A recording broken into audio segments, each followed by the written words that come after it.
Okay, I think I'm live now. Yes. Okay. Nobody here yet, so I'm talking to myself, but what else can you do? Like, nobody's here yet, so I have to talk to myself. Okay, so this stream, I've been wanting to react to some old content for a while now. Um, I saw these things when they happened and they were embarrassing. And I missed it, because I didn't have a YouTube channel at the time, but it's the kind of stuff that I definitely would have reacted to.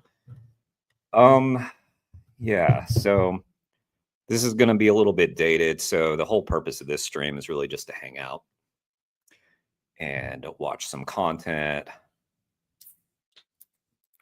Yeah, I was hanging out in Vegan Zombies stream earlier. That was fun. They were making a pizza. Chris and the gang. That was a lot of fun.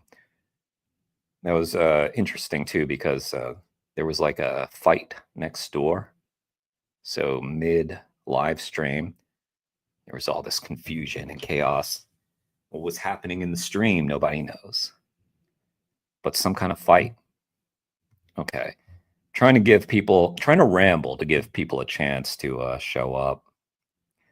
Again, streaming at the wrong time, I think, because my UK viewers are probably in bed already. And they are the most loyal. Americans, step it up. The UK is kicking our ass. Okay. Let me make sure I've got the stream up here, which means viewing my own stream. Yeah, okay, that looks like there's something there. Okay. Let's see. So let's ease into this. First, before we start with the political stuff, I saw my buddy Danesh has put out a new video, which I've not seen. Might as well watch that just to warm us up with something nice before we get into it. Danesh, super nice guy, and makes great content. So let's find out why 95% of vegans fail. Let's see, share screen.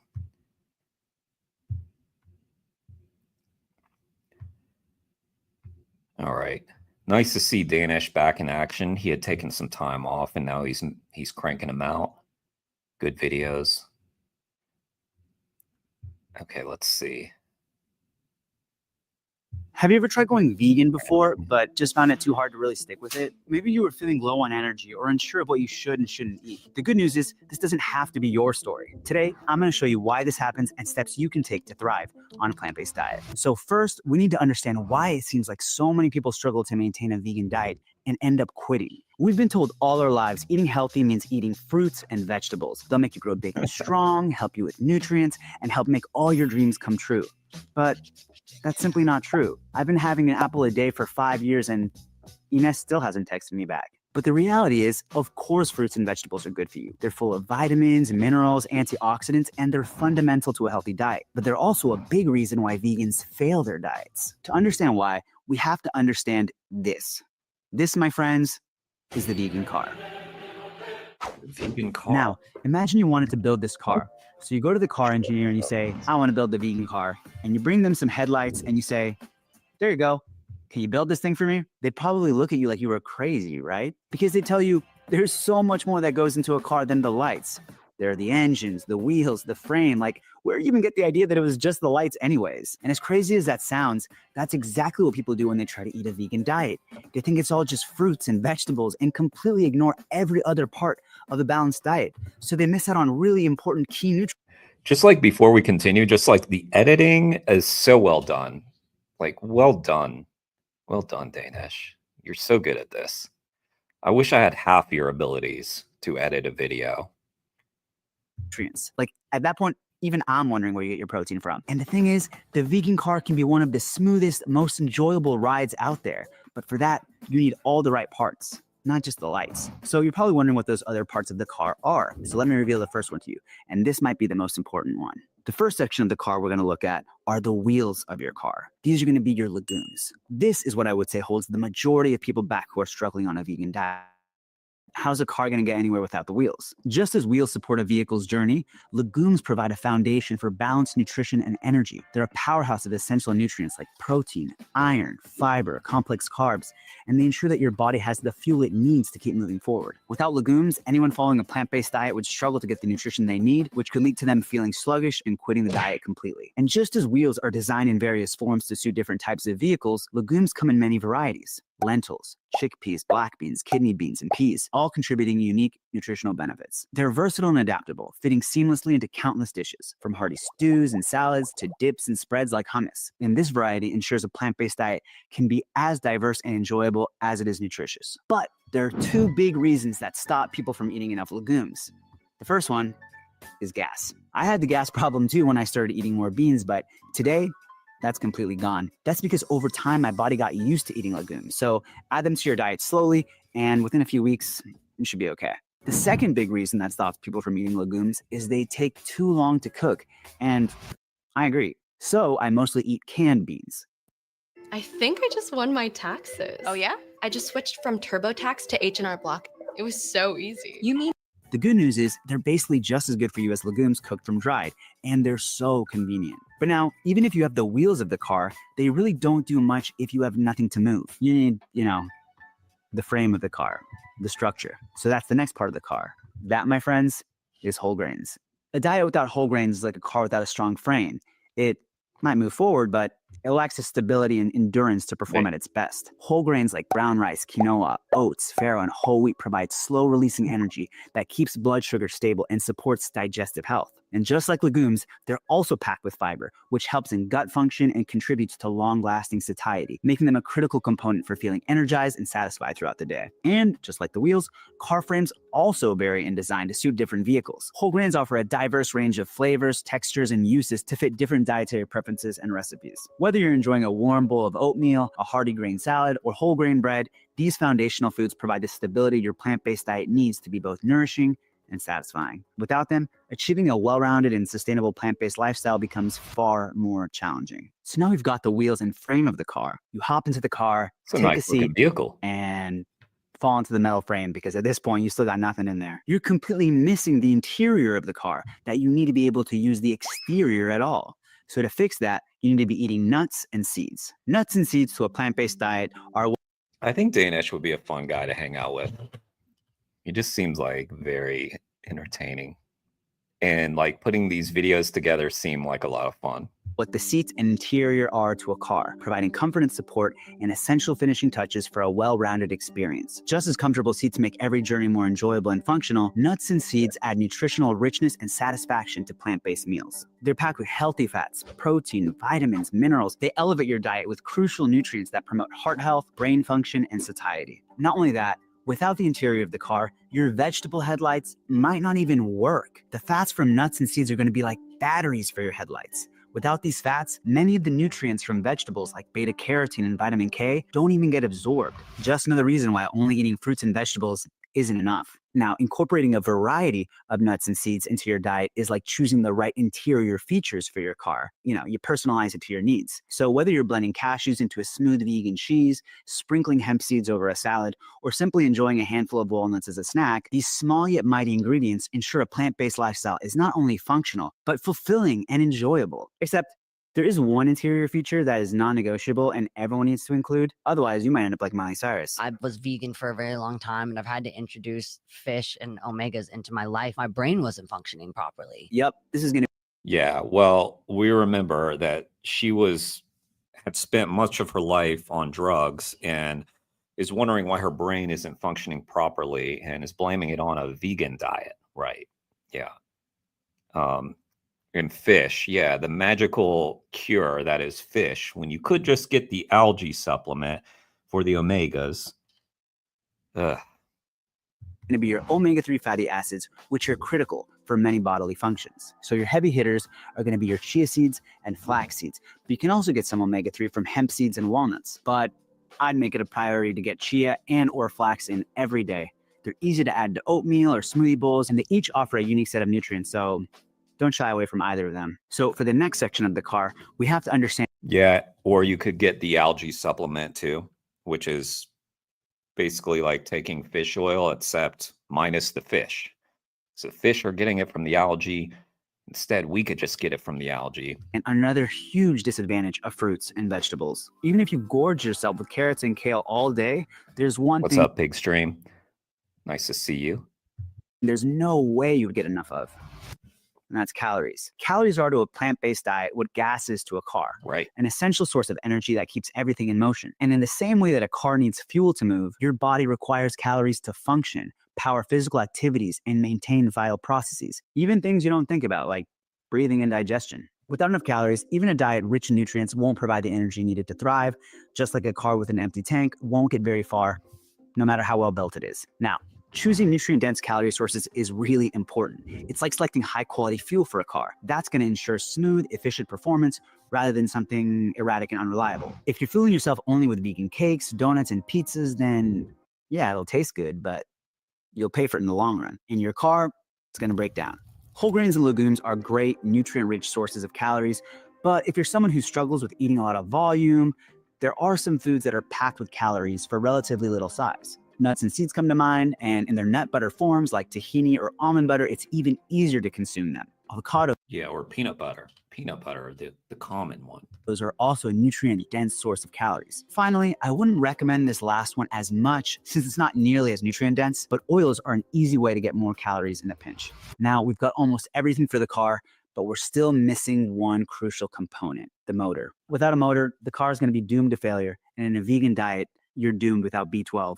So in a car, the motor is a small but crucial component that drives key functions and keeps the system running. And in the same way that a car can't move without a functioning motor, your body can't perform critical processes without adequate B12. This essential vitamin plays a key role in forming red blood cells, supporting brain and nervous system health, and making DNA. But You know, we talk about B12 all the time, but like, have you ever heard of someone like suffering from like a B12 deficiency or like, I mean, I just never like, it never comes up. Like, it's the one nutrient that you can't necessarily get from a plant-based diet in a entirely 100% natural way. But, you know, like, let's say you weren't even taking a B12 supplement. Well, so many vegan foods are fortified with B12. So it's not even, I mean, I'm glad that people are careful to recommend, yes, you should definitely take B12, but it's another one of those things that I just rarely think about and don't need to. Um, I mean, I do make sure I take it, but yeah, it's just not like if I don't have like a vitamin around, I'm still getting my B12 from all the different foods.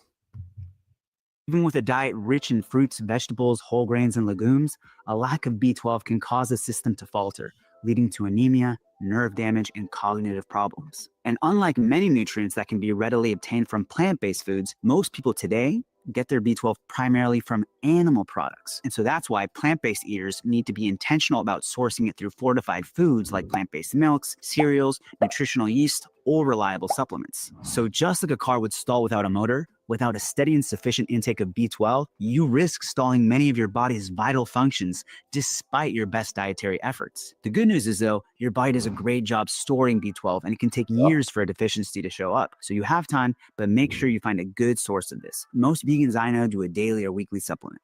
So people will tell you that eating a plant-based diet is difficult or it requires a lot of planning, but I disagree. What you need to do is eat a variety of plant foods and make sure you've got every part of your car in place. There's no magic food that'll give you everything.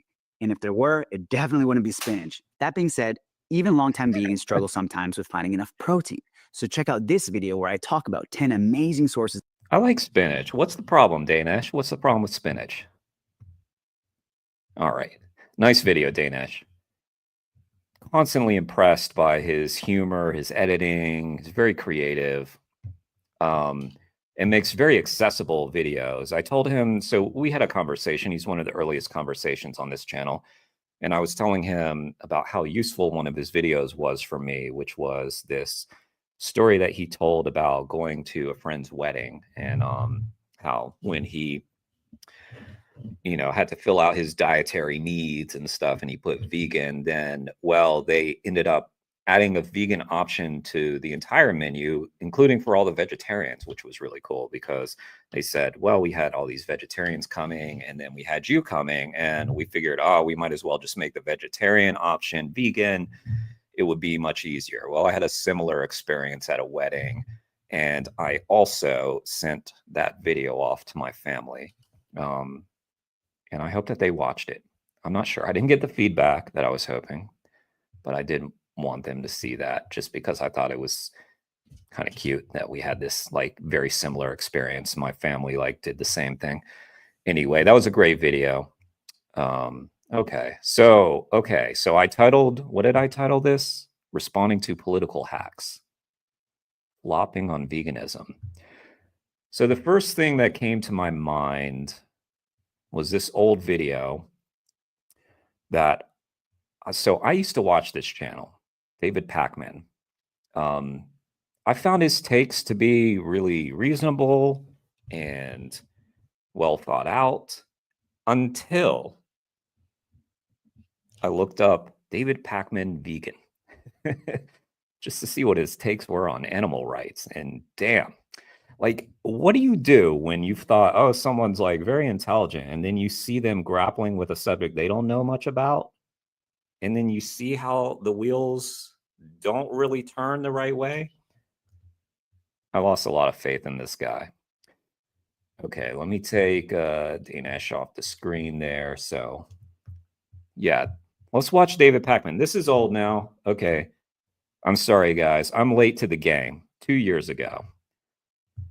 But if y'all didn't see this, man, it's a doozy. I mean, and this really epitomizes what the political commentators miss when discussing this issue. And David Pakman, by the way, is like considered very progressive, very much on the left, someone who purports to be concerned about rights of the oppressed. But does he still care when it causes him some minor inconvenience in his life? Let's find out. Let's take some calls from people in the audience. We do this via Discord at davidpakman.com/Discord. As a reminder, if you are in the Discord waiting to talk to me, your nickname. I'm not sure. I think this is Pigstream. I think this is the one. Yeah.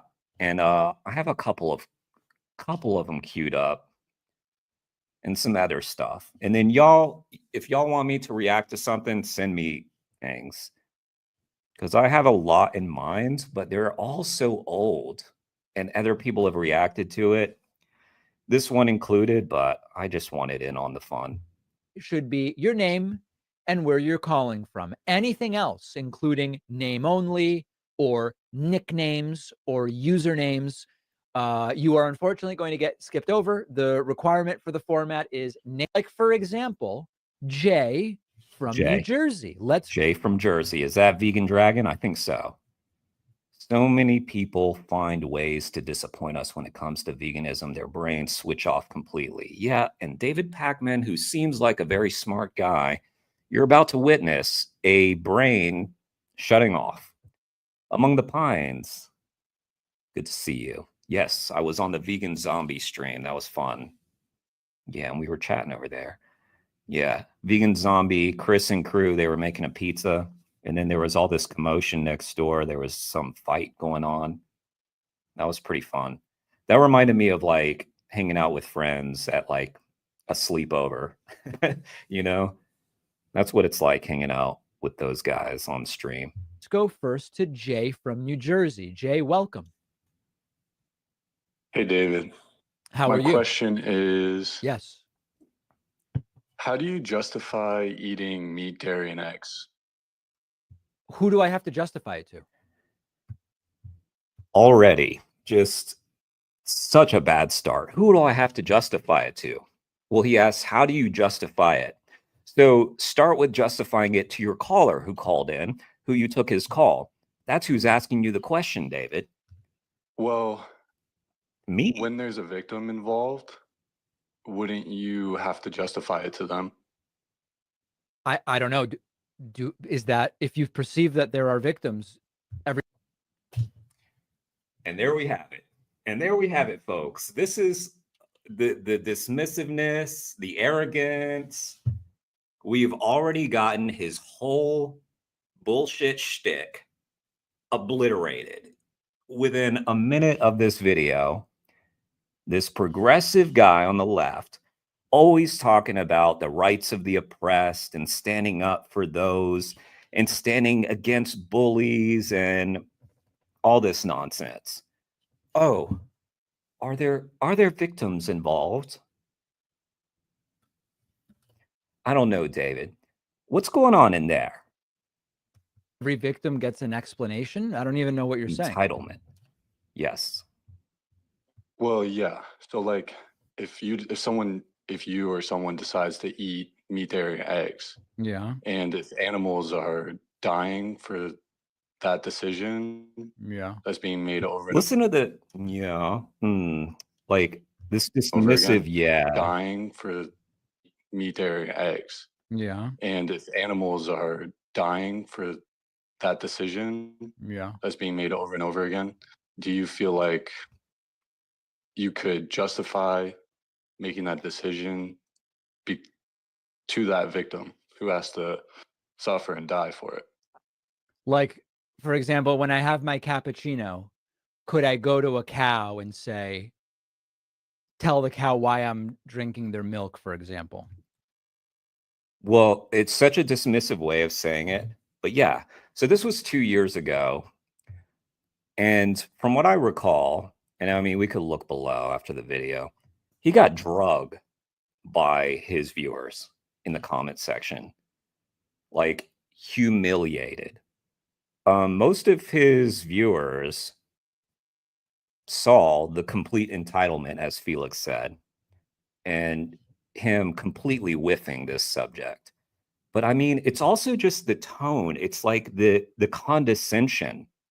Like you've got a caller asking you a very sincere question without aggression, without anything. This guy's being so chill. He's just asking him, how can you justify it? And already just sarcasm and entitlement. Yeah. I mean, imagine the entitlement, like feeling so entitled that you can just take from someone else, just take from them, while having the gall to have like a program about progressivism. Like you're behind, you're way behind. And I will preface this by saying, I too was like someone who considered myself extremely progressive, still do. Someone on the left, still do. But back before I knew anything about animal rights, damn, was I missing the boat. Yeah, like that cow who had to endure multiple pregnancies and then be separated from their child. And then, of course, if the child is a male, the males in the dairy industry almost always, well, they always get separated on the first day of life. And oftentimes they're killed on the first or second day of life. And this process will happen over and over again to the mother cows, like several times until they can no longer produce milk any longer. W caller, getting these facts in. And like, what's happening here? Like, what's going on? Because he's describing the dairy industry pretty well and what happens to the calves. And I don't think that David is trying to empathize. Instead, what he's doing is trying to find a way out. And then they'll ultimately get sent to the slaughterhouse. So yeah, like in scenario that you're painting, like with the cappuccino, do you think that there is like a moral justification for consuming animal products if it's not a necessity, if we could just be using plant-based alternatives instead? So the problem I have with this entire framing is, well, the problem I have with your answer is that you're trying to dodge the question, David.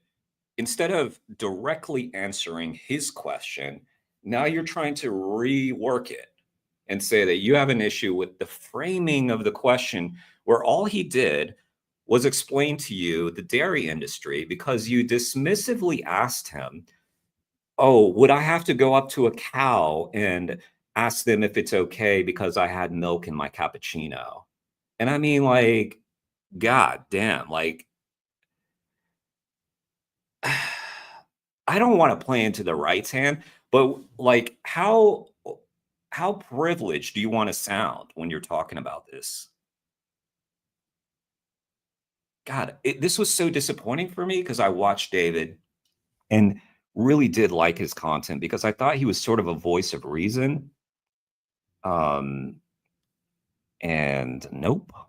That it's so absolutist and narrow, and it's not really like the way the world actually works. So, for example, sometimes you follow these things to their logical conclusion. Like, I read a lot about this, and hopefully you'll No. indulge me for. No, you haven't read a lot about this, David, and that's about to be made abundantly clear. Yeah. Felix, I think the caller is a YouTube activist. Do a search for meat eater becomes self-aware, for what I recall was a good outreach conversation. Cool. Let me look for that. And we could watch that too. Let's see. Meat eater becomes self-aware. But yeah, I mean, it's also just like, okay. Oh yeah, this is the guy. This is definitely the guy, Jay Vegan. Yeah. Okay, we'll watch that next. But yeah, just so already just the smarminess, like, yeah, it's Jay Vegan. For a moment. So let me put him on the screen just so, yeah. Oh, here, I'll just show that. There we go. Okay. If we say, okay, eliminate all animal products whatsoever, great. So that now puts an incredible strain on a handful of crops, which now geez, we wouldn't want to put an incredible strain on a handful of crops, would we, David? David, I thought you read about this. That's what we're doing now. So, I mean, so here's one of the problems, I think. David's used to being the smartest person, and he's now confronted with a topic he knows nothing about.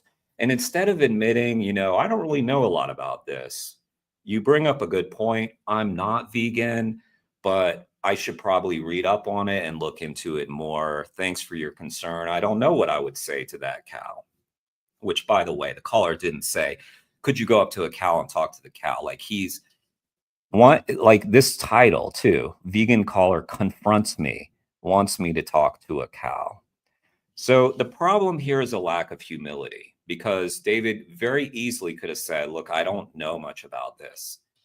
And I probably should, because I've got this progressive show. But instead, he has to continue to be the smart guy in the room, even though he knows nothing of what he's talking about. And I bet you anything, what the caller was, what Jay Vegan was telling him about the dairy industry was news to him. And he probably didn't believe Jay Vegan. To be grown in dramatically larger quantities in order to replace all of those animal products. This creates absolutely. Kane, you're here. It's quite late, my friend. It's quite late. I was sure that I was starting the stream too late, but I'm glad you're here. Massive monoculture farms, which are absolutely terrible for the environment. Yeah, and what are the monoculture farms for, David? Oh, right. You're just like every other meat flake troll out there. You didn't think about the fact that, oh, right, the animals I eat have to eat. David. You should have just said, I don't know. That's a great question, Jay Vegan. Many of these monocultures require absolutely bonkers amounts of water in order to generate equivalent amounts of, for example, protein. The water use all. Sorry, let me get y'all's comments. This is why I'm always confronting fellow progressives and lefties. I view Tom Hartman too. I write often that if they are gonna whine, wait, hang on. If they are gonna whine about climate, they're gonna need to face the cow on the couch. I notice that more often now, more people agree, add their own thoughts on rights for sentient individuals, not just climate take. That's good, because this is 2 years ago. I often turn David off because of his attitudes. Yeah. I mean, I honestly didn't notice it because I was agreeing with him. I think a lot of his videos, I was agreeing with him and I wasn't noticing the smarmy attitude because I agreed with him. And now, because it's this topic and I'm seeing, oh, wait, he just talks out of his ass. He doesn't know what the hell he's talking about. Makes me question a lot of his other videos. I understand you're busy, King. David would make Neil deGrasse Tyson proud. Yes. Yes, he would. You know, Neil deGrasse Tyson wrote yesterday on Facebook, and the reason I saw it is because David Rams responded to it, but Neil deGrasse Tyson yesterday wrote about the Super Bowl and said, good day for, like, you know, football fans, bad day for chickens, and made a point about all the chickens we consume. Neil, are you breaking through? What's happening? Finally a good take from Neil. You know, it's because he watches this channel. He was embarrassed when we went to town on him. Thanks for watching, Neil. I appreciate you. Also leads to many, many animals dying, everything from mice to, you know, all sorts of other things. And You so got that straight from Ted Nugent, didn't you there, David? Yeah. You know, he probably did, and I'm not even joking. He probably did get it from Ted Nugent because he's someone who follows the politics sphere and probably the Rogan bros and all those people. But didn't you think to question, David? Like, isn't that? Never mind. Sorry. I for a moment there, I was suggesting that you do your job as a journalist, right? Damn it. we can do the entire Suppose he's not a thing that I journalist, to be fair. gather is what you would consider to be morally right. And then we would still Yeah. end up killing so many animals by virtue of how we restructure and reorganize what humans eat. Are we really better off by killing different animals through drought and monoculture, et cetera? I mean, I don't know. Drought. Let's talk about drought, David. Like, what do you think uses up all the water? Like, just think about it. Just think about it. So if animal agriculture uses up all the land, right? And all those animals that we breed into existence all have to drink water, right? And then they have to eat crops that we have to water. Where do you think all the water is going, David? Is it going to the vegans? I mean, like, this should be more challenging to debunk, right? This shouldn't be easy, and it's just an easy, like, his takes are the most basic arguments that we hear every day. They are far from enlightened. Like, it's not, this should have been like, if he was anti-vegan or against veganism or against animal rights or coping because he's not vegan, it should have at least been better arguments or tougher arguments. But the problem is, as we all know, there aren't any. You tell me. So How do you justify it to them? I would be interested in responding to that counterpoint that you brought up, but you did kind of not answer the question I asked, David. The answer to my question is I don't know what I would tell a cow. I've never spoken to. Yeah, that's not what he asked, though, David. So what would you say to Jay? Since Jay's the one who asked you the question, are you just saying, I don't know what I'd say to Jay because now I'm on the spot? To a cow. So I don't know. But what I'm telling you is it's the type of question that's really just a black hole. It doesn't really go anywhere in terms of answering the broader questions about how would we feed the planet on 5 monoculture crops that would have to be exploded, you know. Why would it be 5 monoculture crops if the world were vegan? Like, David, you realize that most of what you eat is already vegan, right? And it's not 5 crops. I don't know what you eat, David, but I assume you typically have meat and then you have like a bunch of side dishes with your meat. And I assume it's not the same 5 side dishes every time. There's probably all different foods that you eat, right? Fruits, vegetables, legumes, grains, nuts, seeds, pasta. David, do better. My God. Caller did a great job. Jay Vegan did a good job calling out his dodge. 1,000,000% in order to replace all the animal products.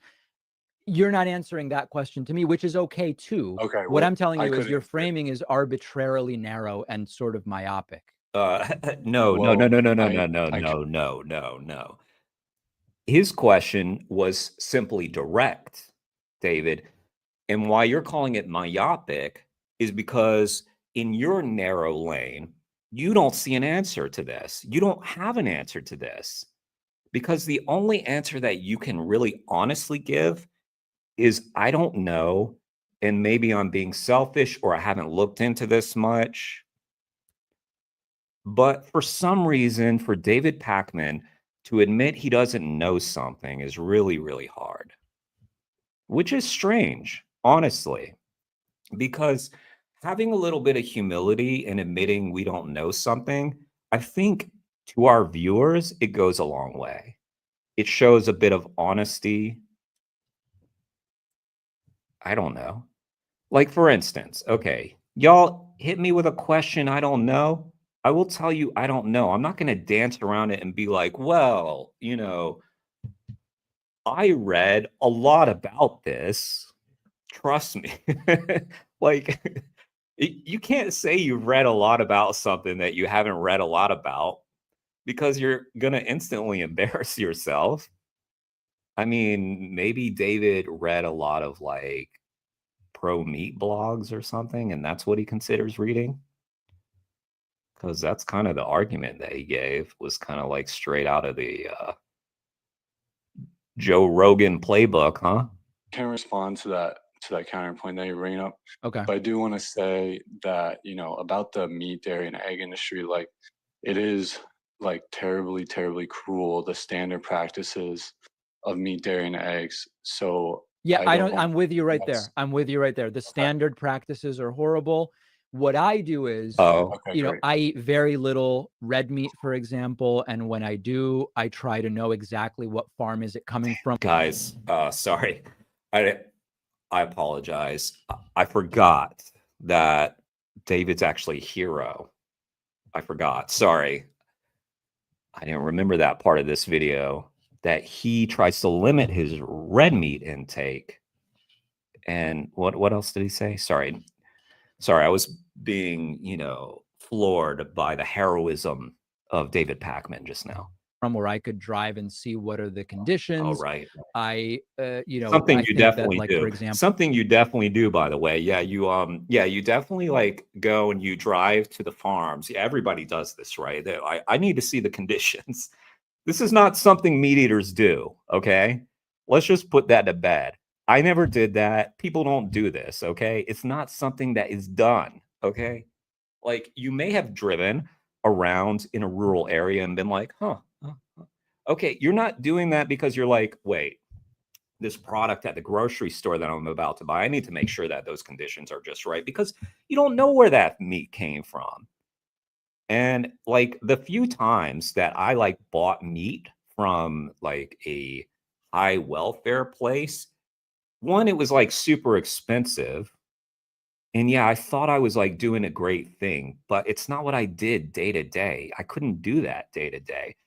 Nobody can do that day to day. the You know, I'm on pasture free stuff where I know exactly where it's coming. You know, I'm doing certain things for myself, but Oh, I agree with you. The standard practices are terrible. You and I are on the same page. no, we're not on the same page. We are absolutely not on the same page, David, because you actually don't know what the standard practices are. Because if you did know what they were, you wouldn't partake in them. So I'm willing to bet you haven't seen Dominion, willing to bet you haven't seen Earthlings, because then we'd be having a very different conversation, wouldn't we, David? Let me get your comments.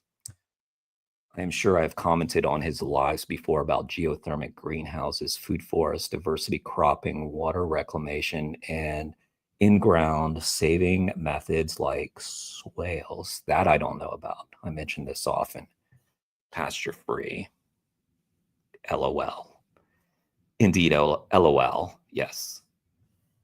Yeah, I don't know a lot about that stuff. See, I had to do it just now. Remember what I just said? When I don't know something, I'm not going to be like, oh yeah, definitely. I know all about the swales.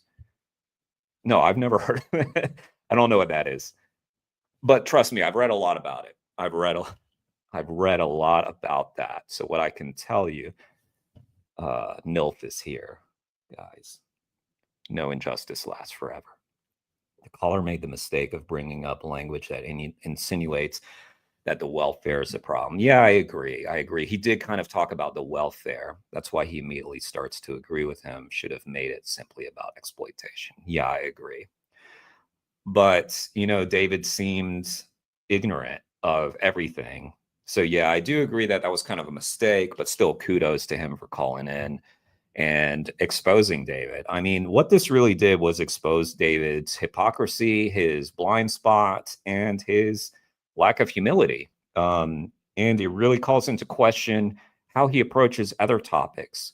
For instance, any topic that he doesn't know about, does he just spout off without the facts? Because that's what he did here. To be as generous to David Pakman as we can be, this is slightly out of his wheelhouse that we're obviously aware of. So my hope is that when he's doing his political commentary, he's not speaking out of his ass the way he did with this caller. Okay, cool. Yeah, and then just to touch on like the resource intensive subject that you brought up. Yeah.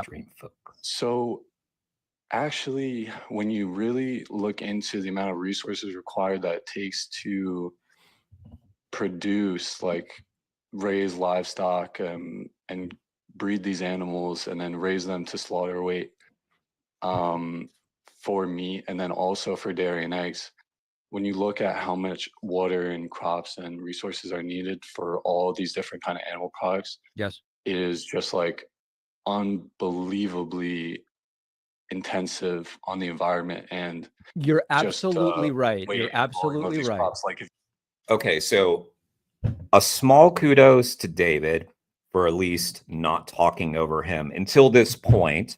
He let him get that point out. But he just admitted that Jay is absolutely right. Okay, well, now all the arguments that you just made are debunked. So what do you do now, David, to save face? Because that seems to be the goal now, saving face rather than just being honest and getting it right. if you've ever seen Cowspiracy, like they that's a documentary free on Yeah, Netflix. I'm or familiar with YouTube, it. like, they Cowspiracy, go into I all that saw stuff. it, and So Cowspiracy I is just fine, but it's I also just want to lacking a respond. lot of context. So, okay, so yeah, I feel like bringing up Cowspiracy might have been a mistake here too, just because it gives him another way to say, oh, but there's a documentary and I read a review that said that it lacked a lot of context, even though, like, what is that context that we're lacking? I don't know. You tell me. I don't know. The film seemed pretty clear to me. It was making exactly the point that you just agreed with, David. And it also just pointed out a lot of the hypocrisy in the environmental groups that are out there with like fucking recipes on their website for like beef brisket and shit. You know, so that's what the film's main, you know, drive was. So Was it lacking in context because it's a 90-minute film? Perhaps. I don't think so. I think it was a great film. But yeah, you know, you were agreeing with him just now, weren't you, David? But now it's, oh, but now there's a documentary. So that's why I think it was a mistake to bring up Cowspiracy. But again, I wasn't the one who called in and confronted this guy on his stream.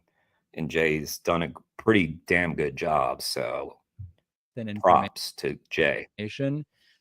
What you also have to consider is if we replace all of those products, we just did this. What are they replaced with? We just to did meet this. certain caloric needs. It ends up being a very small number of things that can do it. No, it doesn't. No, it doesn't, David. It ends up being a huge number of things that you're already consuming. So no. And we did this already. So now you're backpedaling again. We were agreeing, and then the documentary came up, and now it's, oh, but what do we replace it with? Even though these are really resource intensive, I admit that now, and the standard practice is horrific. But me, I've driven around. You know, I've looked at these farms from my vehicle. You know, the people who say, like, I've visited these places or something, almost undoubtedly, these are people who have never set foot in a farm, ever. And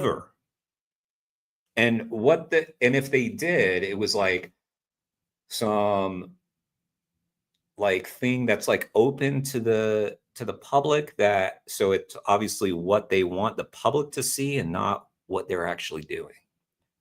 But I'm willing to bet this guy didn't step out of his vehicle at these so-called humane farms and look around. He strikes me as someone who lives on privilege quite a bit. And I mean, you have to justify it to this guy who's called you. You can't do that. So maybe now's the time for you to look into this more. And this was 2 years ago. I wonder what happened since then. So I don't think there's been any more vegan content since then. Generates monocultures. That's very bad for the environment in new and other ways. Jay, I got to run. I've given you almost 10 minutes. I know we're not going to agree, okay? Just one more. Oh, we're not going to agree. Well, actually, you did agree. And you just flopped. You failed. And you were kind of insulting and dismissive, including in your title. So even after the fact, you were condescending and dismissive. Vegan caller confronts me, wants me to talk to a cow. At no point did Jay suggest that to you. He said, how do you justify it? And then you said, oh, so if I had to go walk up to a cow, what would I say to the cow? Like trying to make the caller sound stupid? Because, oh shit, I don't have an answer for this. This is something I haven't read about, but I'm just going to say that I did read about it. You think it's wrong to chop off heads? I don't. We'll just agree to disagree. Yeah, it's like that. Jay, I gotta go. I've given you almost 10 minutes. Oh my God, we've almost spent what is it, like an hour, his shows? We've almost spent 1/6 on the rights of the oppressed that the left dines on. Oh God, we can't do that. We couldn't alienate my audience, could we, for 1/6 of the show? I just want to say, like, okay, about the amount of crops, like it's always less crops to eat a plant-based diet. That's first of all. So if you want to talk about crop deaths, there'll always be less crop-related deaths on a plant-based diet. But you still haven't answered the question: is how do you justify eating meat, dairy, and eggs when there is a victim involved? And you said that I'd have to think about how I talk to the cow, Jay. I told you, I think that those questions are philosophical. Because I want to talk on the cow's behalf. The cows are dying for their decision to put the Jay, milk in your I've coffee, given you so more time than I give anybody. I got to let you go, okay? All right, well, think about it, David. Thanks for taking about that. Thank you. Boy, see, this is why So, like, really well done by Jay to just try to get as much time as he could. And he was super polite, super nice to this guy. And I assume maybe called in because he's a viewer or listener. And to like treat your audience in this dismissive, condescending way is kind of character exposing, isn't it? To me, it is. I mean, it was disappointing to see someone who probably is someone who can do some critical thinking do this.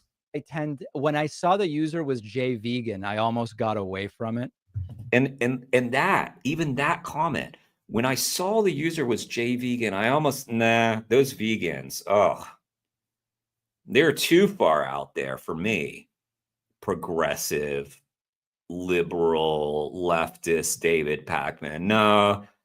No, we don't care about animals on this program.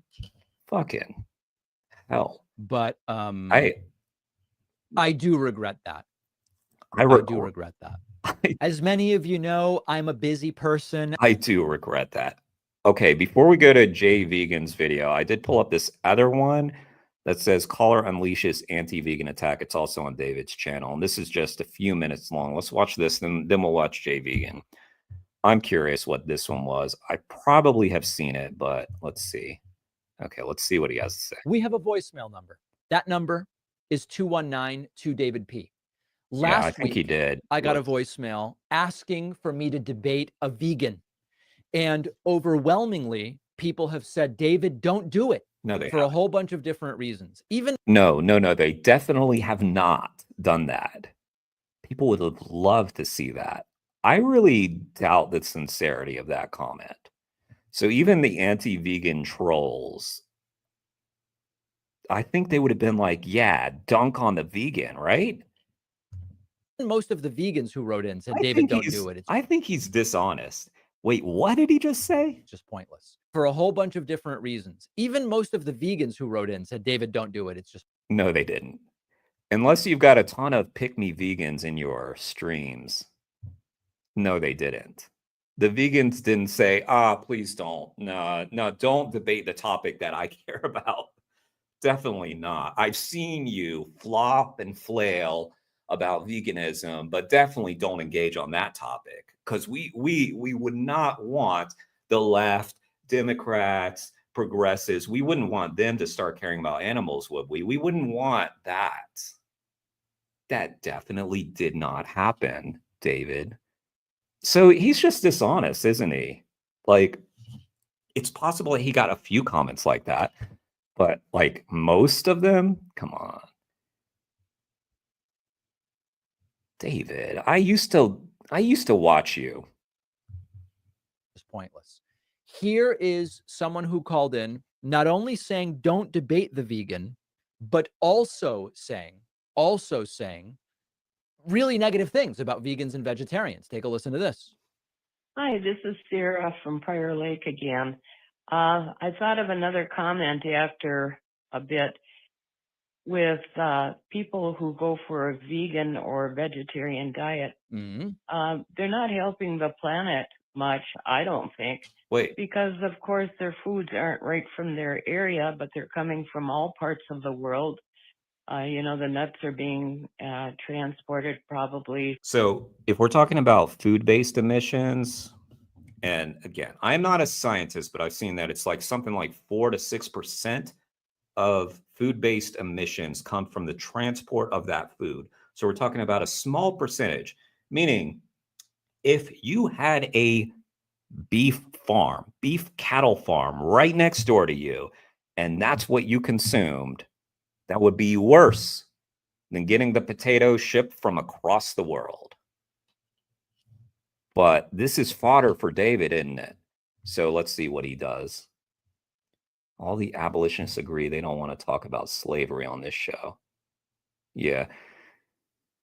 Felix, he may not have convinced David, but hopefully influenced some people among his audience. Well, he was getting dunked on in the comment section for whatever that's worth. I mean, we know that that can be mean all kinds of different things, whatever. But let's see.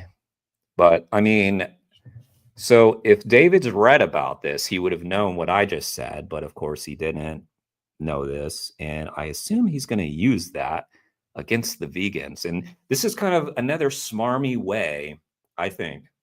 We'll see what he says. But I think this is another smarmy way to be like, oh, wow, like they're so anti-vegan, but not me. They bring up some good points, but no, I'm not anti-vegan. I can't remember. I don't think I probably have seen this, but it's been like 2 years when this came out. From parts of the South, dates and things are certainly coming from there, or from Africa, or olives probably from Europe. And so There's many dates in Arizona, although I don't know how much they are sourced that way versus another way. they think that they're helping the planet, but all the transportation Well, for these okay, types of foods that are real quickly, again, and we've had to make this point a number of times. This is not an environmental movement. This is an abolitionist movement. It's about animal liberation. Okay, that's what veganism is. It happens to be very good for the environment. And yes, I was inching my way towards becoming plant-based because of environmental concerns and climate concerns, but that didn't put me over the top. It was watching Earthlings, because nobody's really gonna, stick to it if they're in this for the environment. So that's not what this is about. But you're wrong still. We still win all these arguments. But if we didn't, that's not the point. The point is the animals. But of course, on the progressive left, the point is the climate, and they still fail on that, which is what is so disappointing. Like, this is my tribe. This is my crew. And one of the first things that I did when I went vegan was to go on Daily Kos's blog, which is this progressive leftist blog, and just post Watch Dominion. I posted the YouTube of Dominion, so you could stay right on that page and watch the whole 2-hour documentary. Now, granted, I understand that not a lot of people are going to watch a 2-hour documentary that someone suggests, and maybe I could have made a better case for it. But I was just like, look, we're all progressives. We all care about other beings, right? Watch this documentary. Oh, the amount of like meat flakery in the comments. And I kept saying, watch the film, watch the film, watch the film. So much that they banned me from that website. Fucking progressive leftist blog, right? Yeah. Yeah. As long as everybody's for something until it causes them the slightest inconvenience, right? That's my problem with the left. And the right claims to be about personal responsibility, right? Fuck that. They are not about that. I wish they were. I mean, if everybody just like practiced their ideals, we'd be there. We'd already be there. not native to their By the way, Jay Vegan, I've still left that on the screen because we're going to watch Jay Vegan next. But I don't want anybody to confuse this lady with Jay Vegan. area, not grown in their area, are helping pollute the earth. So that's no solution. I was listening to Pioneers the other night, and Pioneers. the architect, who is an advocate for a better environment, said that 40% of pollution comes from our homes. And so Okay, so listen, for every argument I have ever heard in favor of veganism, I have also heard a counter argument. Okay, what about? Okay, wait, hang on. I've heard a counter argument to every point, but then you should be asking yourself, is that counter argument valid? Is it based in fact? Is it based in reality? You're a political commentator. You have a certain amount of responsibility, David. Hang on, let me see. How many subscribers does this guy have? It's not justified how many he's 2.81 million subscribers. And the guy can't think his way out of a paper bag on this subject. It's pathetic. Why do we celebrate these people? Why do we give them platforms like this? It's man, like I would hope that he lost viewers over this. About this, what about that? Well, we should get our protein from these sources. Okay, but if everybody were Protein. to get the He's on protein from those protein, vegan guys. sources, you would need monoculture fields, which is also not so good for the environment. Or we get our protein from avocados and almonds. Okay, but I don't know, because this is a couple years ago. I don't know if this is after the call that he had with Jay Vegan, but if it is, it's so dishonest because he debunked you. And here you are still propagating it. So I don't know which was first. And now he's bringing up avocados and almonds, which leads me to believe he's been listening to Piers Morgan. Damn. You would think that he would have a skeptical ear to anything Piers Morgan had to say, right? Of all people. Oh, man. By the way, I've encountered people like this my entire life. In fact, many of them are my friends. I'm sad to say. Yeah, I've lost a lot of friends because I call out this shit from my friends. Because, you know, so many of my friends were all about gay rights, women's rights, trans rights, all that stuff until it came to animals. Because the animals, that's the only one that required something of them other than a fucking Facebook post saying, oh, I care. Yeah, well, this one you actually have to like put something into practice. So many of my friends full of shit. You know who you are if you're watching. And I don't care. Go off if you don't like what I have to say to you. It's fine. We don't need to be friends. Now all my friends are like animal rights activists. It's such an echo chamber. That's the problem. That's why when I had my conversation with Colin Pink Hines, Chris Hines' brother, I said, you know, because he's like newly vegan, newly activist. I'm like, this is the moment because you still got all your friends. You got all your meat eating friends still. You haven't pissed them off just yet. I've pissed off all my friends. They're gone. They're gone. Hang on. Does he consider plants feel pain to be? Yeah, he probably is. Probably does. Lip service is as far as 90% of people are willing to go. Yeah. Indeed. And like I have to even like doing this YouTube channel, like this is like as Tom Harris put it, veganism, animal rights, animal liberation should not be a spectator sport. So even this, I have to bring myself out of this too and say, what am I doing outside of this? You know, we all have to do that too. One of his subscribers, I did not see this stuff. I'm not a religious viewer. I'm disappointed with this vocalizing. I've also lost many friends. I'm a misanthrope and like it. Hey, yeah. And by the way, I'm not telling you to unsubscribe from David Pakman.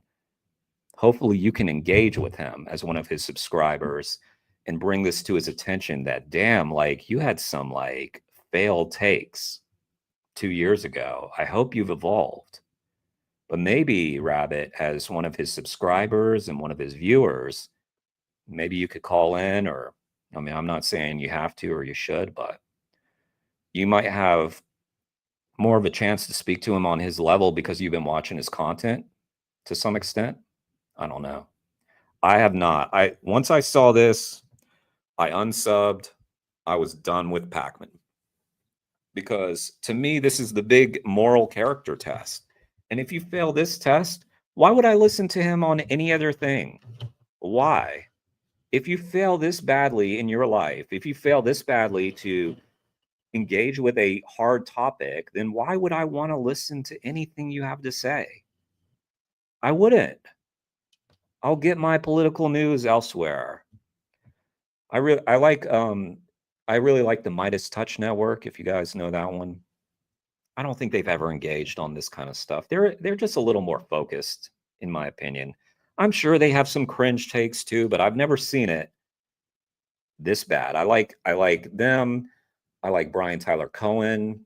As far as like the progressive leftist people, never seen an embarrassing take from them. But the amount of water that And please, if there is one, send them my way and crash my world down all around me if need be. those require, and the number of salamanders and voles and whatever else, mice that are killed by draining their habitats to water the almond and avocado.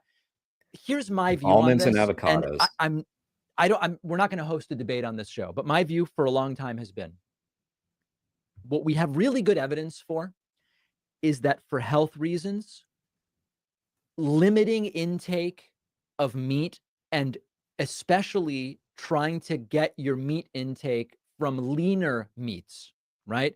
I'll make a Hanukkah brisket, of course, but I'm not having red meat often at all. When I get a hankering for some breakfast meat. David, it's not about you. That's what he's missing. This is selfish mindset. To him, it's all about what do I get from this? He's incapable of thinking beyond himself. At least in terms of this topic, which leads me to believe that all the other good takes he has are performative. It's just a pure performance. He doesn't actually care. He doesn't actually care about others. He cares about himself and those closest to him. That's it. I'll get no sugar turkey bacon. Okay. The point here is, it seems that in general, it's a good thing to eat a Mediterranean style diet. And so that's what I'm doing. I have no issue with anybody else eating whatever diet they want. And yeah, people say this a lot too. Like, I don't have an issue with you. That's because you're the one who doesn't care. You get it? You get it? We care. You don't care. We care. And that's why you don't care what other people eat, but we do, because we're not seeing food. We're seeing victims. You're munching on someone's body, and you can't seem to grasp that. It's someone's body. And someone from the progressive left, my God, like, okay, let me read your comment here, Rabbit. We were part of an alternative school, publicly funded Democratic school. Only two existed, very progressive in every aspect except for animal rights. I spoke against egg hatching in class. Kids would wave bacon in front of my kid and say yummy. And my kid said, well, actually, then told them what bacon is. We got in trouble for food shaming. Yeah, right? It's like the fucking Daily Close blog banning me because you can't just badger people and saying watch a movie. Oh God, we can't watch a movie here. No, everybody's sensitive here. Damn, that's kind of funny. it's just really not a debate. This voicemail and the voicemail from last week are exactly why I have no plans to stage any debates about this issue. All right, on the bonus show, George Santos survived.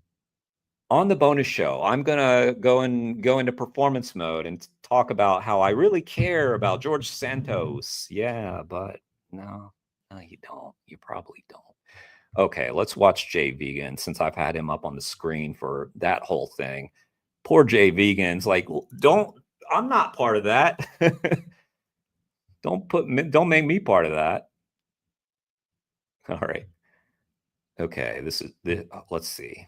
This might be cool. But you never know what's gonna happen. What do you think? What do you think?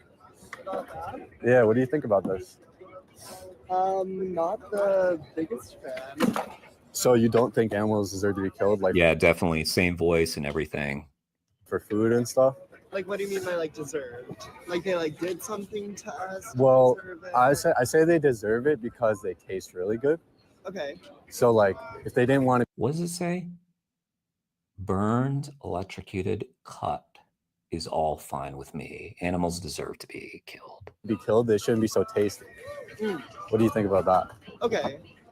So like because I don't know, I feel like people shouldn't be like in this, or not people, but I feel like in this case, like Gotcha, certain Rabbit. things shouldn't be like persecuted because of the way that they. I will second that about Midas Touch, is that they do have a tendency to be hyperbolic. You are right about that. Although I will give them some leeway on that, because this is a bit of a, get eyeballs game, right? I mean, they've got to get the clicks, but yeah, even within the videos, they tend to be a bit hyperbolic, but I do like them. I think they have pretty smart takes. But again, all it would take is some vegan caller to call into their program for me to hear how they really think. And then all of a sudden I've got to move on to the next. They're like just existing, you know, like they were just born that way. right. They were just born to be delicious, like using your language. So I don't necessarily know if that like gives them or gives us like the justification to say that they like deserve to be killed, you know? Right. What about the fact that like we're at the top of the food chain, we're the apex predators, Okay. we're stronger, we're more intelligent than them. Yeah. So for that reason, also they deserve to be killed. No, They deserve to be killed because of our like high status. And our like, food chain. superiority. Okay. I don't know. I feel like deserve is an interesting word to use, just because of the like connotations that are related to it. What is it about deserve that, like, if it was another word, maybe you would agree with? Deserve is like, yes. If it were another word, I would probably like be on your side. I eat meat like regularly. I'm from Texas, so like, yeah, I eat But meat. that's disappointing, because what Jay's point was, our superiority is what makes it okay. And this person was quibbling with the word deserves rather than the supremacist mindset that he just challenged. We are supremacists, and then put whatever you want in front of that. What do we usually put in front of that? White supremacist. It's like the worst thing you could possibly be, right? A white supremacist. But we're all supremacists about animals. And there was a very clear point where this person could have engaged with that, and instead they quibbled with the word deserve. Kind of disappointing. Let's see how it goes. But like, I just feel like deserve kind of comes from like the connotation of like They did something. yeah, they wrong. did something, and then like killing them is like the consequence of their actions. What about like, okay, so you feel like they didn't do anything to deserve to be killed, like for food, for instance. Right. But what about the fact that they just aren't as advanced as us? Doesn't that mean like because they aren't as smart as us, they're not as intelligent, they're not as strong? Like, isn't that kind of on them because they didn't develop like we developed, and because we developed more to a greater degree, then isn't that kind of their fault in a way? Well, interesting that you bring that up, because I feel like with like human beings, like we are on different like intelligent levels, and there are people that have certain disabilities that hold them back, but that doesn't necessarily mean that like they should be punished in these circumstances. Oh, I see. Right. So you don't think that might makes right? Like just because you're stronger than someone doesn't give you the right to do whatever you want to them. Yeah. Okay, well, now we're getting somewhere. The school did have programs like nonviolent communication. It turned out the facilitators were vegans. So it wasn't as awful as David, but seemed dissonant for progressives. I do agree about Midas Info being pretty good. I like Legal AF, yeah, with Karen Agnafilo and Mike Popak, Coach D. Yeah, I like that crew a lot. I do. I think they're pretty smart. What do I know at this point? I just kind of dip in and out of politics these days. So for all I know, they're missing the mark. I have no idea. Okay.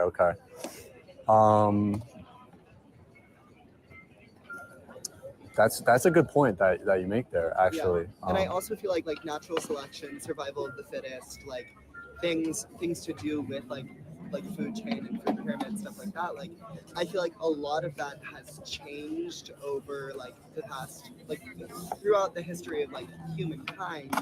We have sort of forced our way up to the top of the chain because you think of where humans descend from, like monkeys, primal beings, Sure. like those, like monkeys aren't necessarily at the top of the food chain, but because we are like descended from monkeys and we have this like intelligence complex, we have worked our way up to the food, like to the top of the food pyramid. So I don't think that this is like a natural, instinctual animals deserve to be killed because we put ourselves in that position of power that gives us that sort of like privilege to decide whether something does or doesn't deserve to be killed. That's a really good point, actually. Yeah, pretty base take, really. But what about the fact that, you know, animals, they're really good nutrition for us. They have, you know, they're high in protein and like, and fat content. So like, it's a good thing for us to eat in order to survive and be healthy. And it benefits us in that way. So because their flesh is so nutritious and tasty, doesn't that mean that they deserve it in a way? I just think that the diction of like deserve is just a little like off putting because like do they deserve it? No, but also like it's just one of those things that's like I just linked this video, by the way, guys, so you can sub to this channel. gonna happen because human beings, like they need to live, like it's our world basically. Like it's like society has become this place where it's our humans have the power to do whatever the hell they want. So like animals are gonna be killed, but they don't necessarily deserve to be killed. Like it's gonna happen. So would you say then that you think animals do not deserve to be killed? Would you go as far as to say that they don't deserve it? Yes, because once again, it brings into question the root definition of the word deserve, stemming from like they have committed these actions, which like deserve leads to some sort of consequence for actions. I don't think that they deserve to be killed, but I don't think that it's something that necessarily needs like to be changed in a way, you know? Like I'm not gonna say that animals deserve to be killed, but like, am I gonna eat meat? Yes. Like Well, we still got a ways to go. So let's see how it goes. But that was another disappointing take. But we're only 5 minutes into this outreach where this person is probably just for the first time engaging with this philosophical question. So let's put it in that context, right? Because since like we are meat eaters, right? So let's say we go, I don't know, what's like a restaurant that you'd like to go to around here? Like any restaurant, like it doesn't even have to be like Tony DiNapoli's. Yeah, sure. So let's say we go over there and we order like a slice of pizza, for instance, and like say it's like got meat on it and cheese and dairy. So like in the dairy, I don't know if you're aware of like the dairy industry, but all the dairy cows, after they go through a certain amount of pregnancies and they have their babies taken away from them so that they can take the milk from the cow. Yeah. And then, you know, if the baby's a boy, it'll be slaughtered for veal per se. And then the mother cow, after she's had like 4 or 5 pregnancies, will ultimately be slaughtered for her meat. Yeah. And like an industrial slaughterhouse. So, and then the pepperoni obviously is like comes from a pig who was probably put in a gas chamber, which was burned alive, and then ultimately had his throat cut. So, say if in that instance when we buy that slice of pizza, aren't we creating a demand? Yeah, and if you, the burned part kind of threw me a little because he was talking about the gas chamber. They have the sensation that they're burning from the inside out is what I have come to learn. I am not an expert at that, but apparently when the CO2 gas interacts with your body, that's the sensation. So that's what he meant by burned. Yes. And, you know, honestly, like there are even direct burns that happen. Like some pigs go into the scalding tank alive and are placed in scalding hot water and sometimes are still alive when they're put in there. Sorry to be graphic, but something that happens. Demand for that product? I would say yes. Yeah. We are creating a demand for that product. Right. But that doesn't mean that I believe that the animal deserves to be killed. Okay.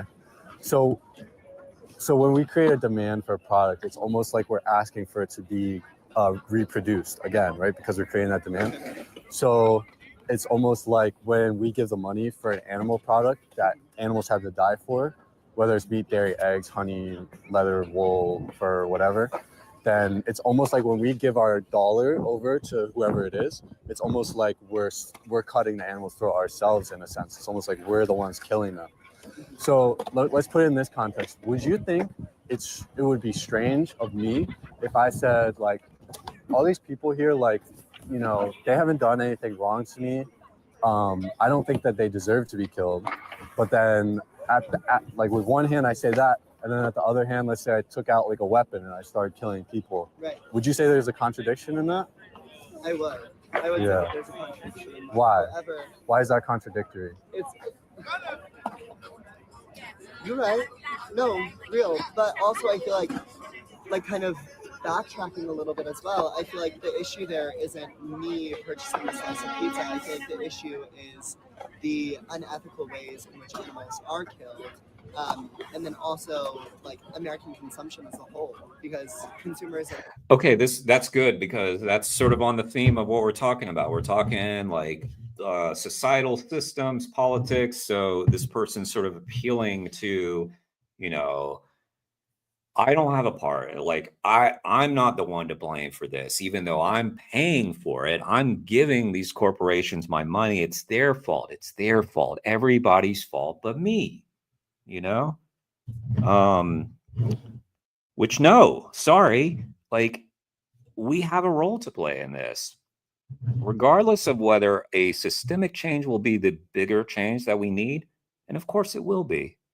You know, we're going to need to make systemic changes, but to, you know, like to just like pass the buck, you know, literally to the companies that you're saying are going to need to be changed, or the system that needs to be changed, why would we incentivize them to not change when we are trying to change them? Let me check. Yeah, okay. So this is sort of a progressive mindset right now, and unfortunately a conservative mindset as well, even though that's not really what they preach. But I mean, it is today's conservatives, today's progressives who have completely lost the thread, completely lost it, in my opinion. capitalism, big corporations, the way that they Capitalism. mistreat animals. Right.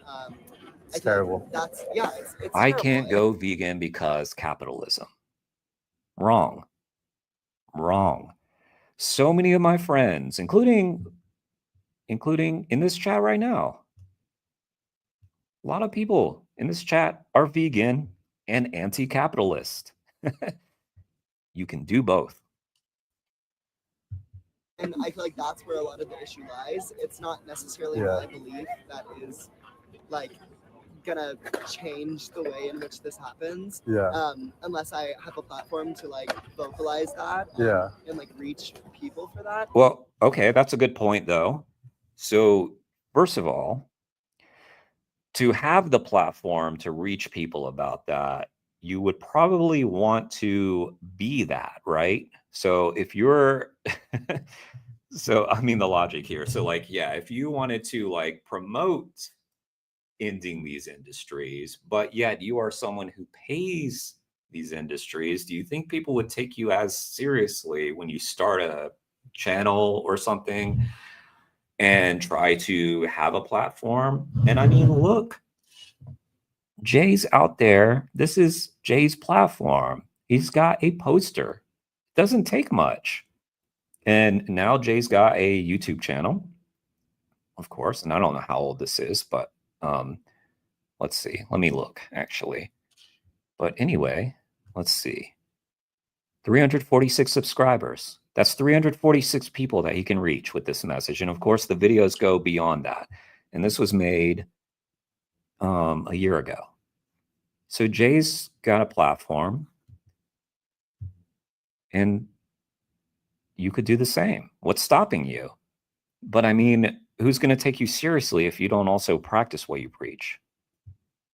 But yeah, I feel like you bring up a fair point, but at the same time, I don't. How does bringing up the like unethical ways in which animals are killed and kind of like battling with my logic contribute to your beliefs that animals deserve to be killed?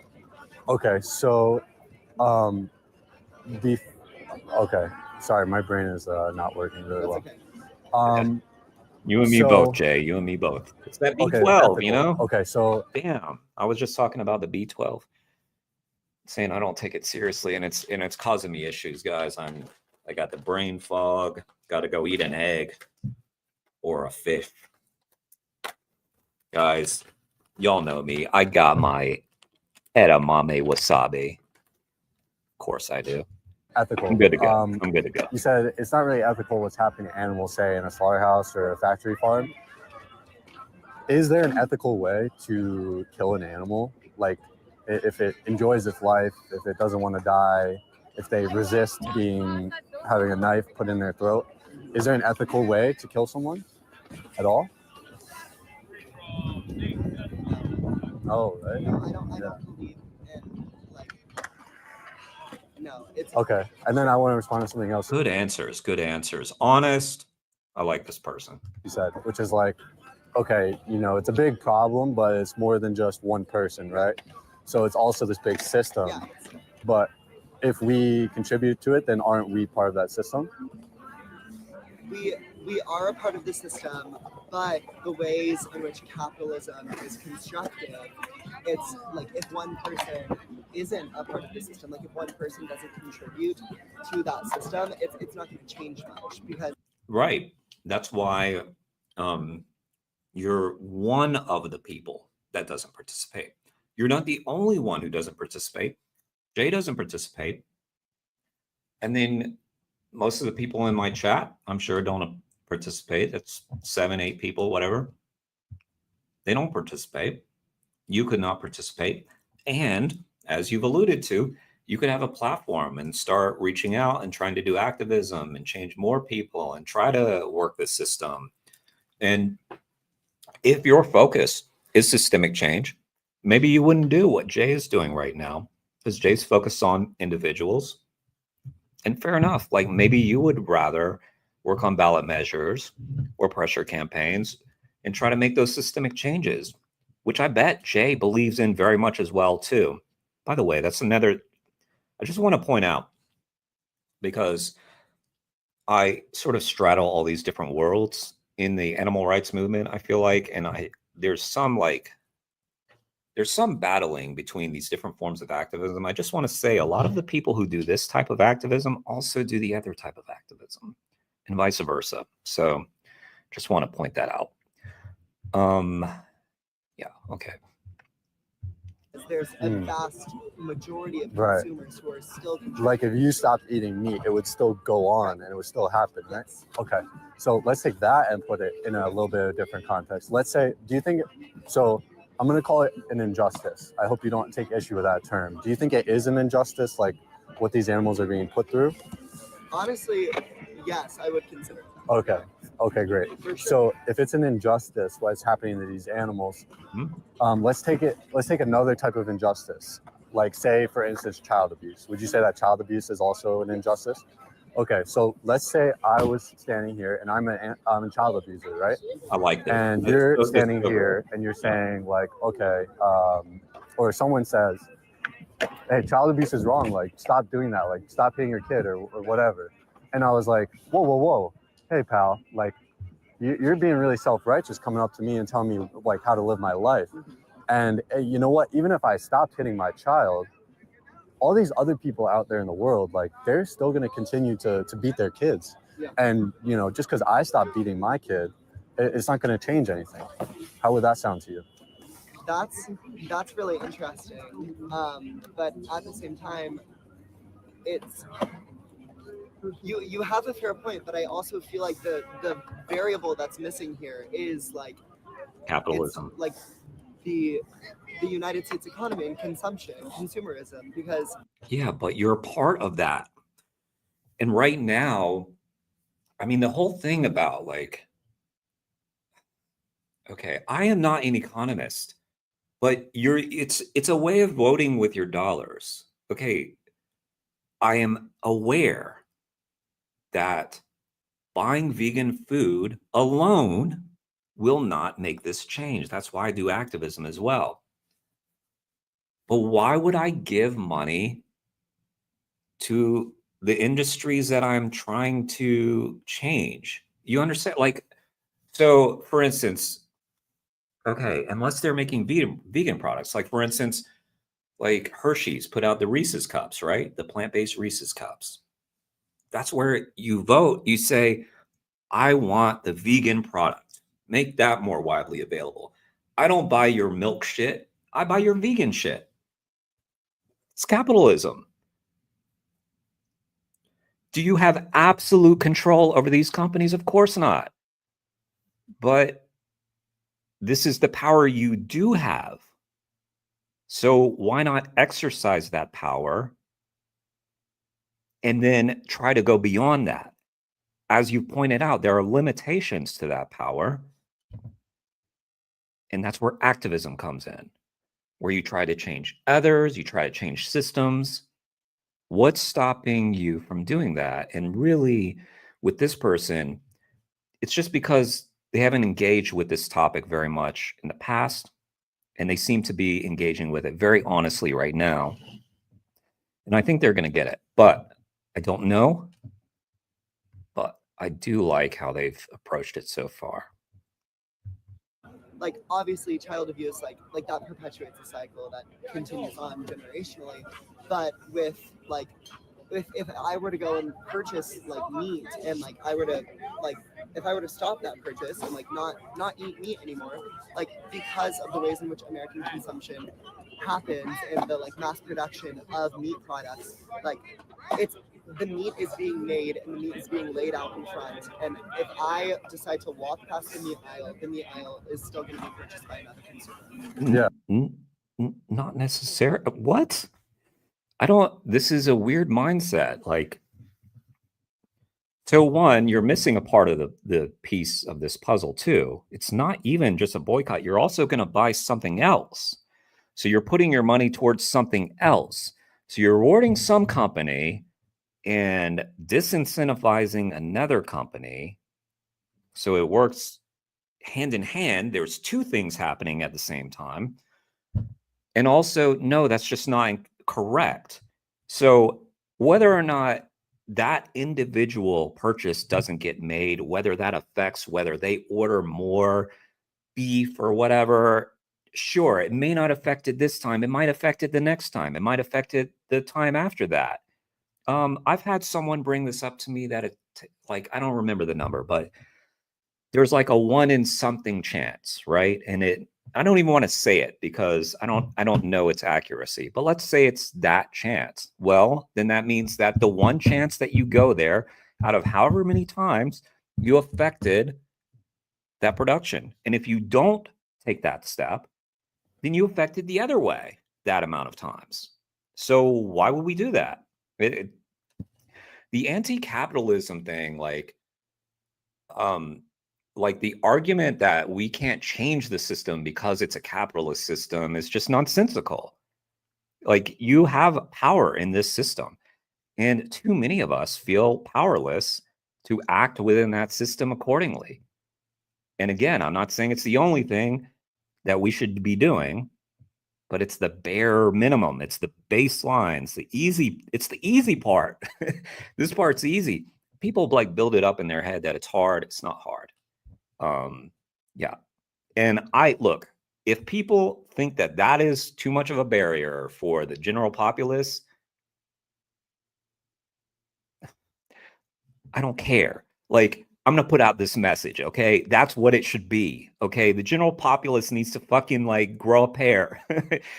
Like, grow up and take personal responsibility. We are part of this. Whereas with child abuse, it's different because it's not something that's mass produced in, like, preparation for another person to buy, you know? Like, it's not...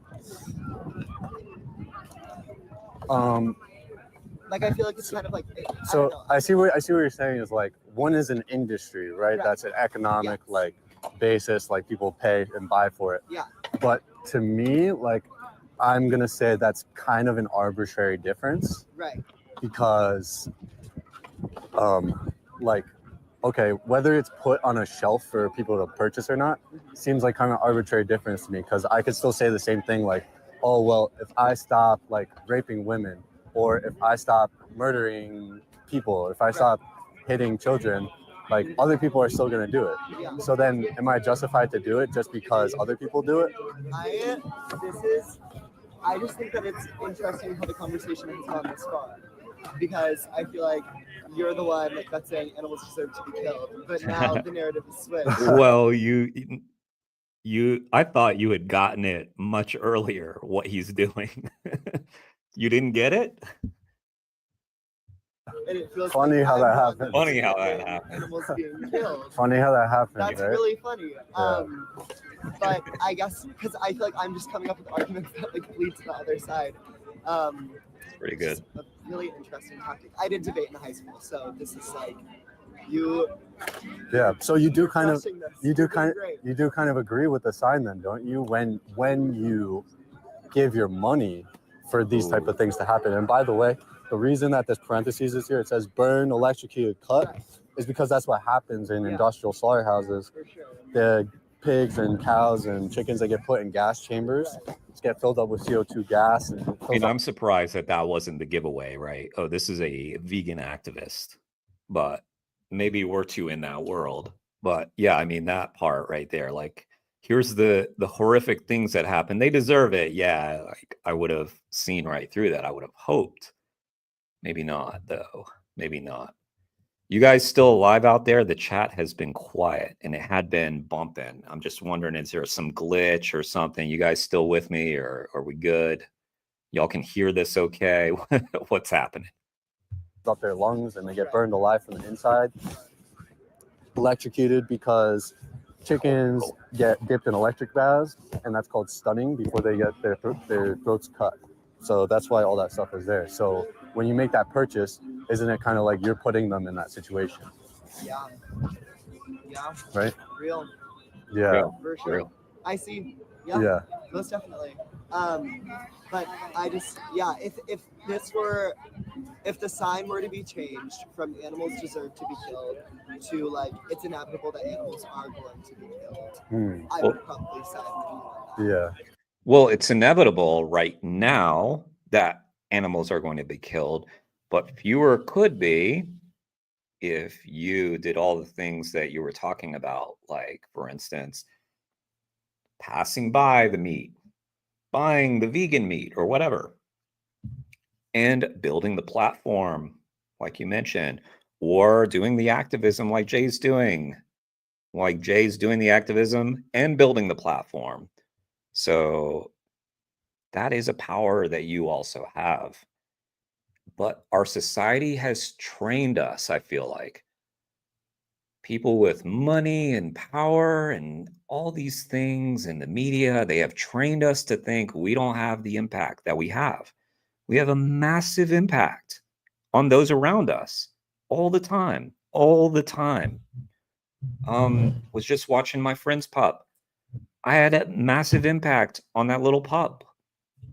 And because I'm a kind, compassionate person, that little pup and I had a great time together. If I was like a mean person, the pup would have had a bad time with me. That's impact. That's our values having impact, direct impact. And it's not that far a leap to take this to the grocery store, to the lab, to the circus, to whatever it is. It's not that far of a leap. Multitasking, editing photos from a fur protest. Thank you for doing that, Felix. Thank you. I'd ask similar. Why does the fact that nothing will make a difference mean that I can justify doing something that takes away or harms from someone else? Yeah. Yeah, exactly. Jay's bringing up great points though. Like, yeah, if you're against child abuse, but you say, well, would you say that, you know, everybody else is going to do it. So, you know, it's fine, I guess, for me to do it. No, it's not. What if every other person in the world was a child abuser? It still would not justify you doing it. In fact, it would make you even like more powerful. Like you're the one person not doing it. What a stand.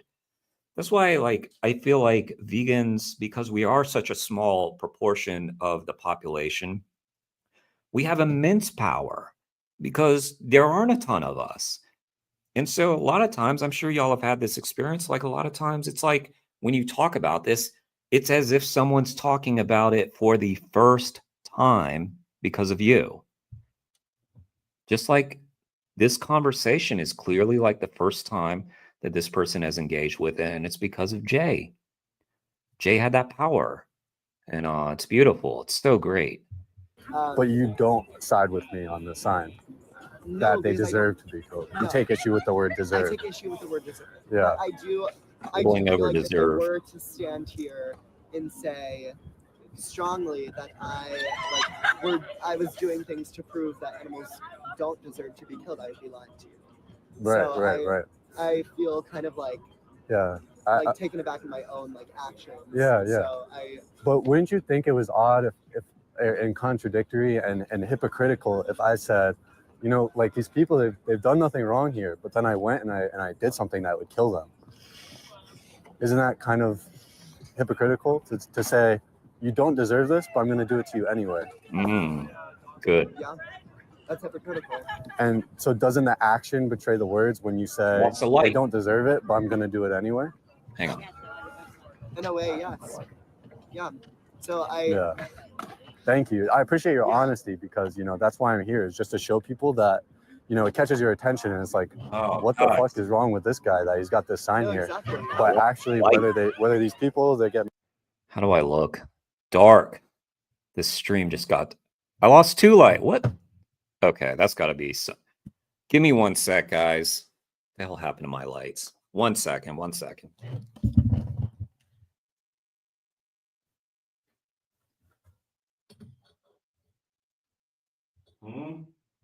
Okay. It's weird that they both went on. That indicates that they didn't just burn out, unless they have a eerily similar shelf life. They're not coming on. Damn. Okay. That ain't good. That's not good. Anybody wants to help me out on Venmo, now would be a great time. It's on my channel. Yeah, I don't know. I don't know if these are broken or if we just had some glitch or something, but anyway, my beautiful lighting is now messed up. Let me see if I can change it. It's kind of bright.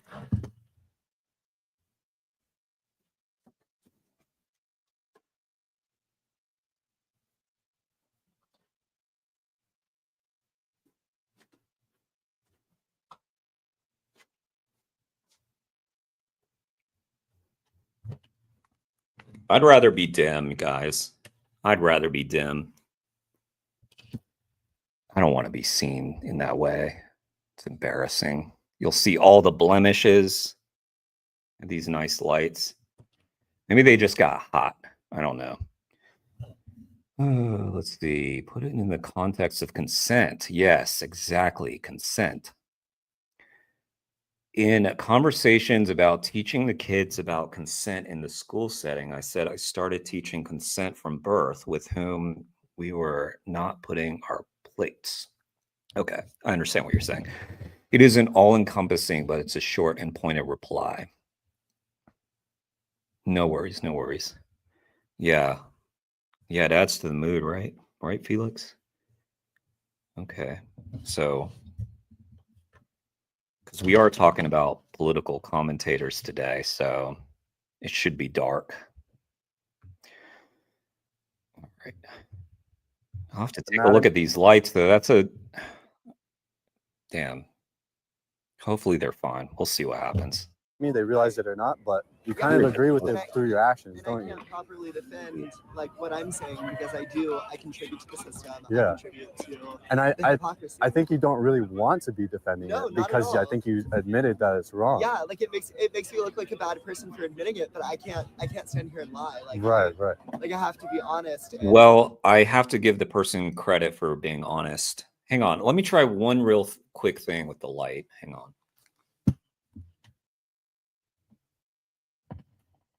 Oh, damn. It's not the connector I thought it was.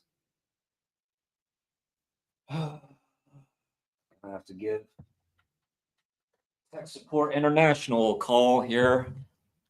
Another video with Joe to get my lights back. You guys seen that one, Joe and I, my buddy Joe.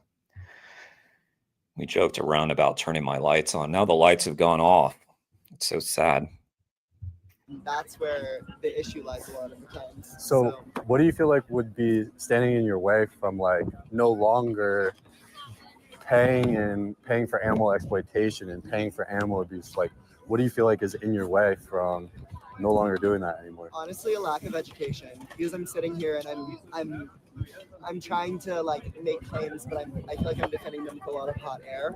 So I feel like if I were to like properly educate myself and like, figure out what I can do to like prevent from the like unethical slaughtering of animals like from happening, I feel like there's ways that I can go about changing like my actions, and then also like education comes from like you can also spread that, like that transcends to other people. Yeah, absolutely. So I feel like even though I said earlier that like one person's actions can't make something happen, like I'm an artist, and I feel like any small move can change. Like yes, like I feel like that just transcends. Yeah. I love that. I love what you just Yeah, they're coming around. said, because I totally agree. Yeah. So you don't actually like this isn't you. I guess I'll let you in. Okay, yeah. I'm vegan, by the way. Oh, yeah, okay. I was kind of getting vegan vibes. Vegan for vibes. Sure. Yeah. So yeah, I'm against animal exploitation. Right. I don't agree with this sign. Yeah, But I'm just out here to make a statement that if you pay for animal products, for sure. it's like you do agree with the sign and you are saying that they deserve it and you are asking for it to happen. Yeah. So yeah, if you like were thinking ever about like no longer being an animal abuser or paying for animal abuse, Yeah. have you heard of Veganuary? No. Veganuary is the thing that's going on right now. It's like a 30-day challenge that you can take, and it's free online, and they'll give you all free resources on how and what to eat and things like that. And yeah, it's like, have you ever heard that it takes 21 days in order to build or break a habit before? Exactly. That's kind of the idea, is like if you try going vegan for 30 days, then you'll be able to live the rest of your life without ever contributing to any type of animal abuse or injustice or oppression ever again. So is that something that you would try? Oh, for sure. Yeah, and I notice, the rainbow flag here, and they wouldn't be in favor of, oppressing gay people just because other people oppress gay people, right? No, definitely not. Yeah, I really like this person though. I think that they were sort of having a mental struggle, knowing that they eat meat. But they were very honest and gave really honest responses, which is a lot more than we can say for David Pakman, right? And I think they were thinking about it. Yeah. Definitely. Yeah. Can I get you to like agree that you would go try Veganuary, Yes, like starting today?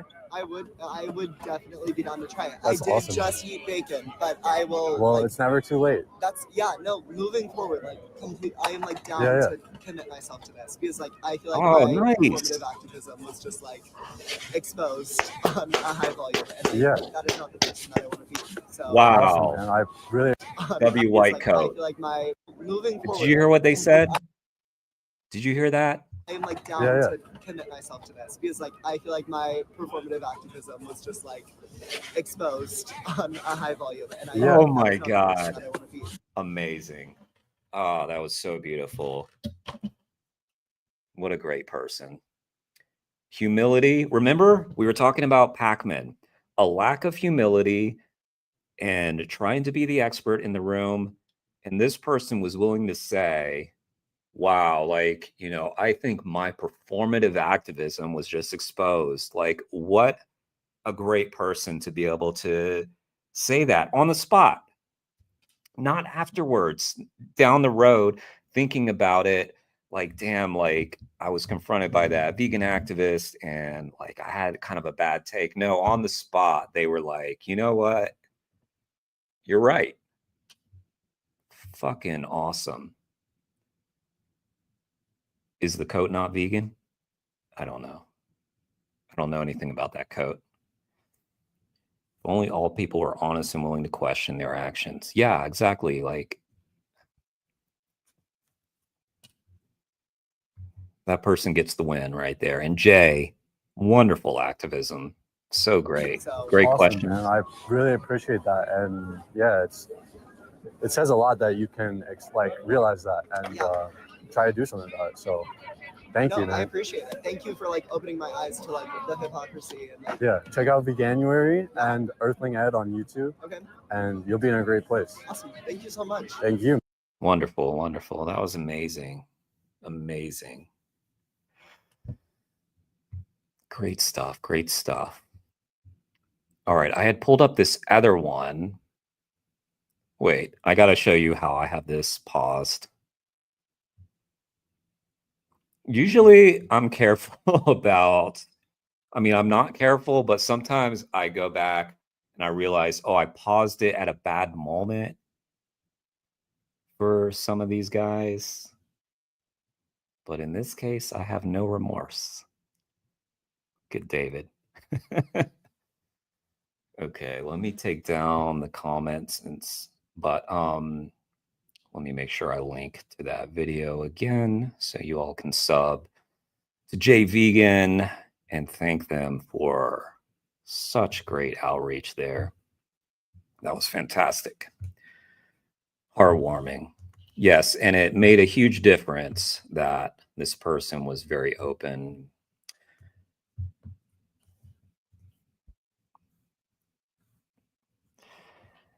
But yeah, that's David. That's David laughing his way to his animal abuse. All right, I pulled up this other one, and I know that some people have had issues with Ask Yourself, but this is very, I really enjoy Ask Yourself's content in the debates, and this one was very interesting, which I had probably seen years ago, but here's another example. I guess we should have talked about, like, for this stream, we were going to be talking about the left. So I didn't really have any stuff on the right pulled up, but some of the leftist people, and most of us, I think, are on the left, myself. So anyway. An area code. Who's this? Where are you calling from? Hey, is that me that you've got there? I think it is. Are you? Oh, fantastic. So, right. okay, I don't know this channel, but from what, do y'all know it? From what I understand, this is a progressive kind of leaning thing, right? Am I wrong? I could be completely wrong. I think so, though. Sam Cedar, I don't know. Not a channel I've watched. I'm not slamming him, but I have never engaged with this channel before. I am me. I'm pretty sure. I think so. It's a tautology, right? How are you doing, Sam? I'm doing well. How are you? I'm doing fantastic. I'm actually calling from Canada, from Guelph. What I wanted to ask you about was actually animal ethics. I've debated a good few people on this, like your good friend Stefan Molyneux, you know, and some other people on more like your side, Destiny, Vosh, people like that. So he's a leftist. People on your side, people like Vosh, who, by the way, there's like a wealth of content that we could react to with Vosh and Destiny, and Destiny's debated with Vegan Gains a number of times. I think I'll do like a whole stream to react to some Vegan Gains debate. I want to do the Demon Mama one. Do y'all know? Y'all probably know this. The Demon Mama debate God, just like with the militant vegan Sean Baker debate, it's old, but it will be so much fun to react to. And I wasn't here for it, and I want to be here for it and do it because it's going to be so much fun. So anyway, but yeah, I think I might do like a whole stream reacting to some vegan gains debating these political hacks, as I will call them, because like if your takes are this bad on something like animal rights and you consider yourself to be progressive, you are a hack. Unless you like think about it, and I don't know. That's my opinion. I wanted to ask about your stance for a minute, if that's okay. Sure. Cool. So obviously, if we were to replace the animals that are being farmed right now with humans, you'd deem that situation to be morally unacceptable, right? If human beings were being raised for food, Yeah, if we just replace all the animals currently being farmed with humans. right? Yes, I think I would find that unacceptable. Okay. Now, if we are doing it with animals, though, you take it to be acceptable? I think that's where our society's at. I mean, I personally, try and avoid factory farmed animals, but you know. Do you? A lot of people say that, but do they?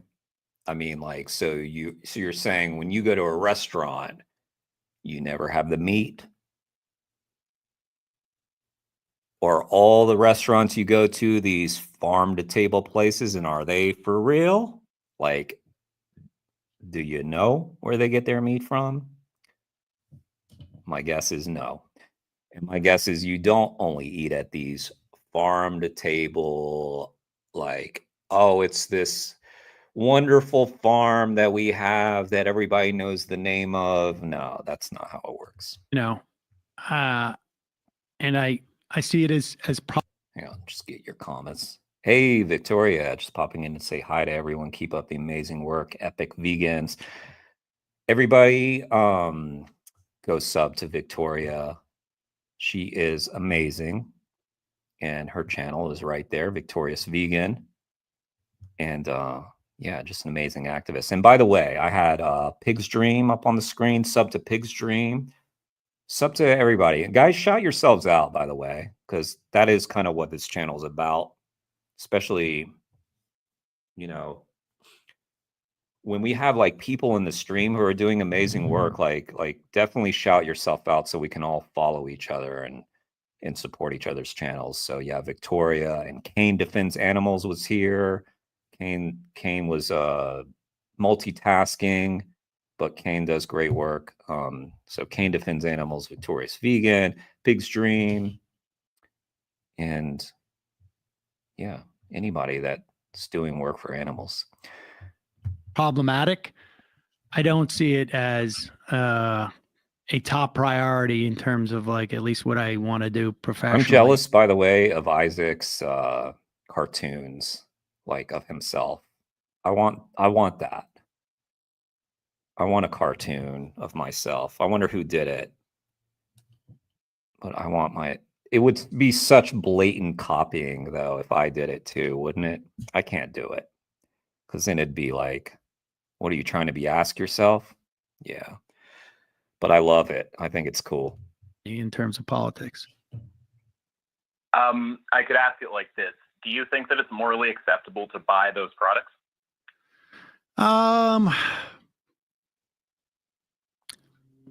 Do I think it's morally acceptable? I mean, I don't know. I mean, you know, for me personally, I don't do it. Mm-hmm. Wait, but But you're you not do. you're not vegan. You You do do buy the products, right? Well, when I eat meat, I try and do non-factory farmed meat. Okay, but you still buy the meat, correct? Oh yeah, Factory farmed or I am not vegan.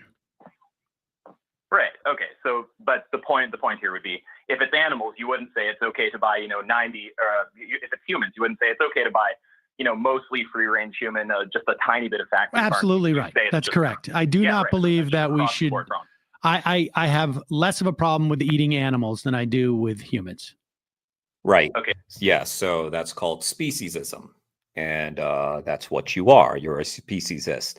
Now, we all are probably to some degree speciesist. Like a lot of people have those views. I try very hard to not be speciesist and to view myself above any other animal. I don't care if it's a fly or whatever, like I just don't. It's just not logical that I have more of a right to life than they do, or that I'm special in any kind of way just because I'm I'm driving a different vehicle, like a different life vehicle, like I happen to be driving a human life vehicle and the fly is driving a fly life vehicle. But I mean, obviously we have some speciesist tendencies in one is viewing humans above other animals. And that's what this call is about there, Sam. So welcome to the topic. Progressive channel. Again, shouldn't have been new to you, but that's where we are. And when did this come out? Let me just make sure I find. I'm just curious when this was. This one 5 years ago. So yeah, I'm very late. I'm very late, even though I probably did watch this 3-4 years ago, probably. Okay, so this is where I'm going with it, right? If in the animal context, it's okay to, buy the family farmed animals and occasionally the factory farmed animals, but in the human context, neither are okay. Right. I'm wondering, what is it? Pardon me? Right. Yeah. Oh, yeah. Okay. I'm just wondering, what is it that's true of the animals that, if true of the humans, would cause you to say that that is acceptable? So that's the gotcha question. I mean, I think for me, honestly, it's watching animals kill each other in the wild and there not being any sort of determination that it's wrong by the animals. I mean, in all honesty, I don't feel, I don't have a sort of like clear, strongly held beliefs in these areas. But I mean, if you're asking in passing, I would say the thing that I think allows me to not prioritize it, although I think that there's certainly a decent argument to prioritize it. I think the thing for me is watching animals in the wild kill each other, and them not appearing to organize around it and determine that it's wrong. Okay, that is that's a lot. Okay, let me see. Okay, what's up, Kane? He only buys his meat from farms that play Tchaikovsky and Beethoven. Yes. Yes. Although I got to be honest, I'm not the biggest Tchaikovsky or Beethoven fan. They're great, but that's not what I would want to listen to on my farm. So I like the French guys like Satie and Debussy and the Chinese composers. So that's for me, but maybe you're yeah. All right. Yeah. So what did he say? He said, yeah, what animals in the wild eating each other, that's what does it for me. And that's why I can do it. So yeah. Yeah, we were watching Jade the other day, Jade for Justice. And she was like, yeah, but you aren't up here sniffing my ass. Because that's what they do in the wild, right? I think that's a great line. Okay, so you would say that the thing that makes the moral difference, that makes it such that you'd say in the human context, you're using moral difference. I mean, I don't know if I think it's moral or immoral. I'm not really thinking about it in those terms, but in the human case, sorry to cut you off. In the human case, you say it's immoral, though, right? Well, we've certainly decided as a society that killing is wrong. I'm not asking society. I'm asking you. Okay. Well, I live in society. And I live in a society where we've decided that it's wrong. And I don't know if I didn't live in a society and I was, living on the land and, like He's getting a little heated, isn't he? Yeah, he's getting a little heated about this. Because again, Isaac's the first time apparently he's had to grapple with this very pertinent topic that should have been covered extensively on his progressive channel. By the way, guys, my lights cut out. That's why I'm in the dark. Yeah. So technical glitches, you know what I mean? let me put it this way. Both of them, by the way. One went out and I was like, damn, okay. And then the other one went out like a few seconds later. It's like they have the same shelf life or something. Unless there's some glitch that I'll look at it later. But I chose darkness rather than the blinding light that I could put on myself that would show all of my horrificness. My horrific nature would be exposed to you all without this careful lighting. If we have some type of, nuclear event, or we're living in some type of, so-called post-apocalyptic world, I don't know that I would think it would be wrong to kill humans. Yeah. Right, but David Bosch, Pack. people like that. Oh shit. I wanted to- Oh shit. David Packman's hackers are attacking. Sorry guys, I did To something. survive is to not kill each other, and Where is were against we? my preference. Let me put it this way. Not to be rude, is that a moral issue or not? Do you not look at killing humans as a moral issue? I don't Where know. were If we, you want, guys? Sorry, I couldn't hear you. Sorry, you just cut out. Can you say that want me again? to Sorry. keep saying moral, Okay, hang on. You think it's? Don't you say it's? living on the land, and Sorry. you're I was- using moral difference. Okay, we'll just go there. I mean, We'll go there. We'll go there. We'll go there. I don't know if I think it's moral or immoral. I'm not really thinking about it in those terms, but Sorry. In the human case, sorry to cut you off. In the human case, you say it's immoral, though, right? well, we've certainly decided as a society that killing is I'm wrong. not asking society. I'm asking you. Okay. Well, I live in society, and I live in a society where we've decided that it's wrong. And I don't know. Ironically, Isaac also lives in society. Don't know if he realized that. Canadians also do live in a society that determined that eating humans is wrong. If I didn't live in a society and I was, living on the land, and, let me put it this way. If we have some type of, nuclear event, or we're living in some type of, so-called post-apocalyptic world, I don't know that I would think it would be wrong to kill humans. Right, but what I asked was what makes the moral difference between the two situations. And that we I'm established telling your you, opinion on I'm at the start. sorry. I just don't, I don't think about it in terms of morality. I'm giving you the most honest Whoa. answer I can.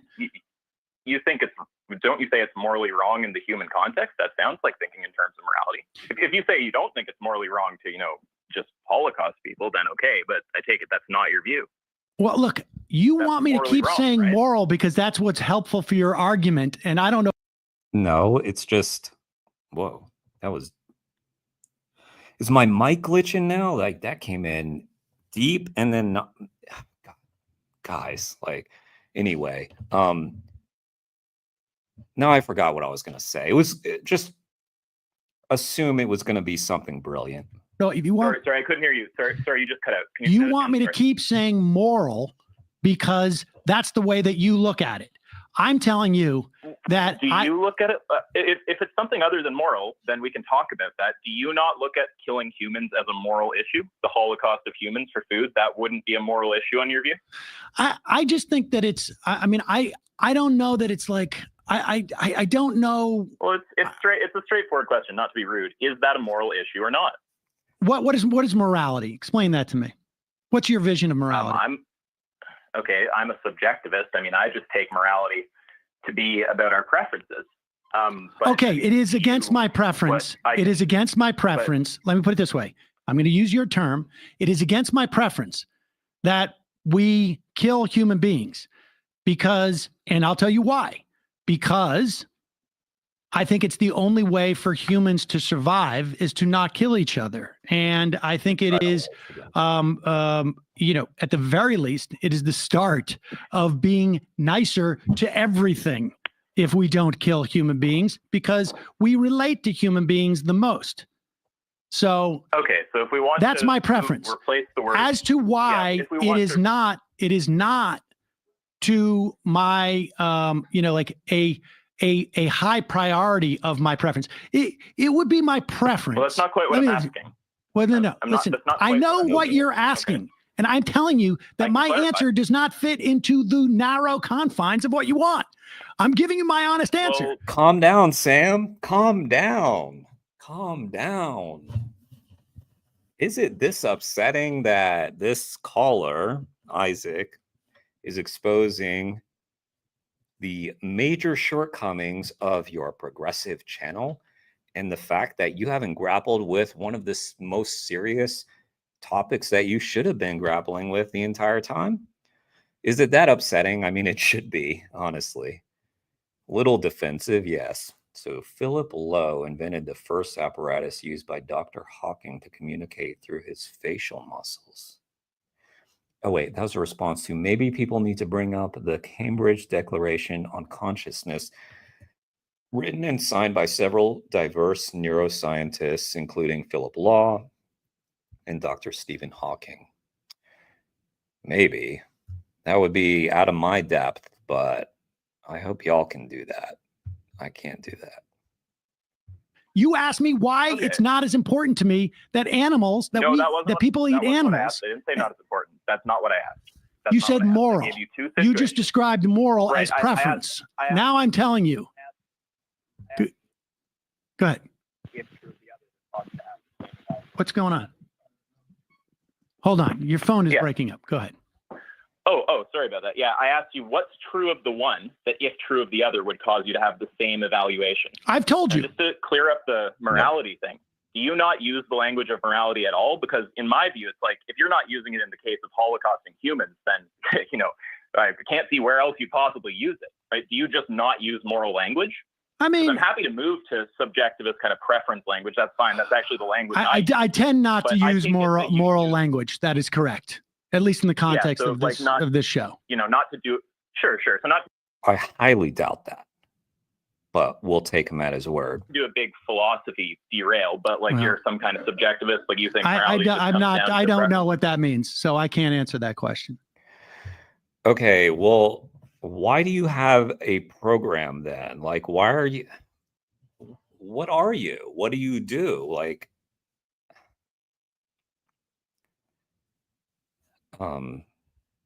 I mean, never mind. Okay, well, I'll just ask with the word preference, right? So Yeah. it is in line with your preference for us to support the holocaust of animals to some degree, family farming with some degree of factory farming.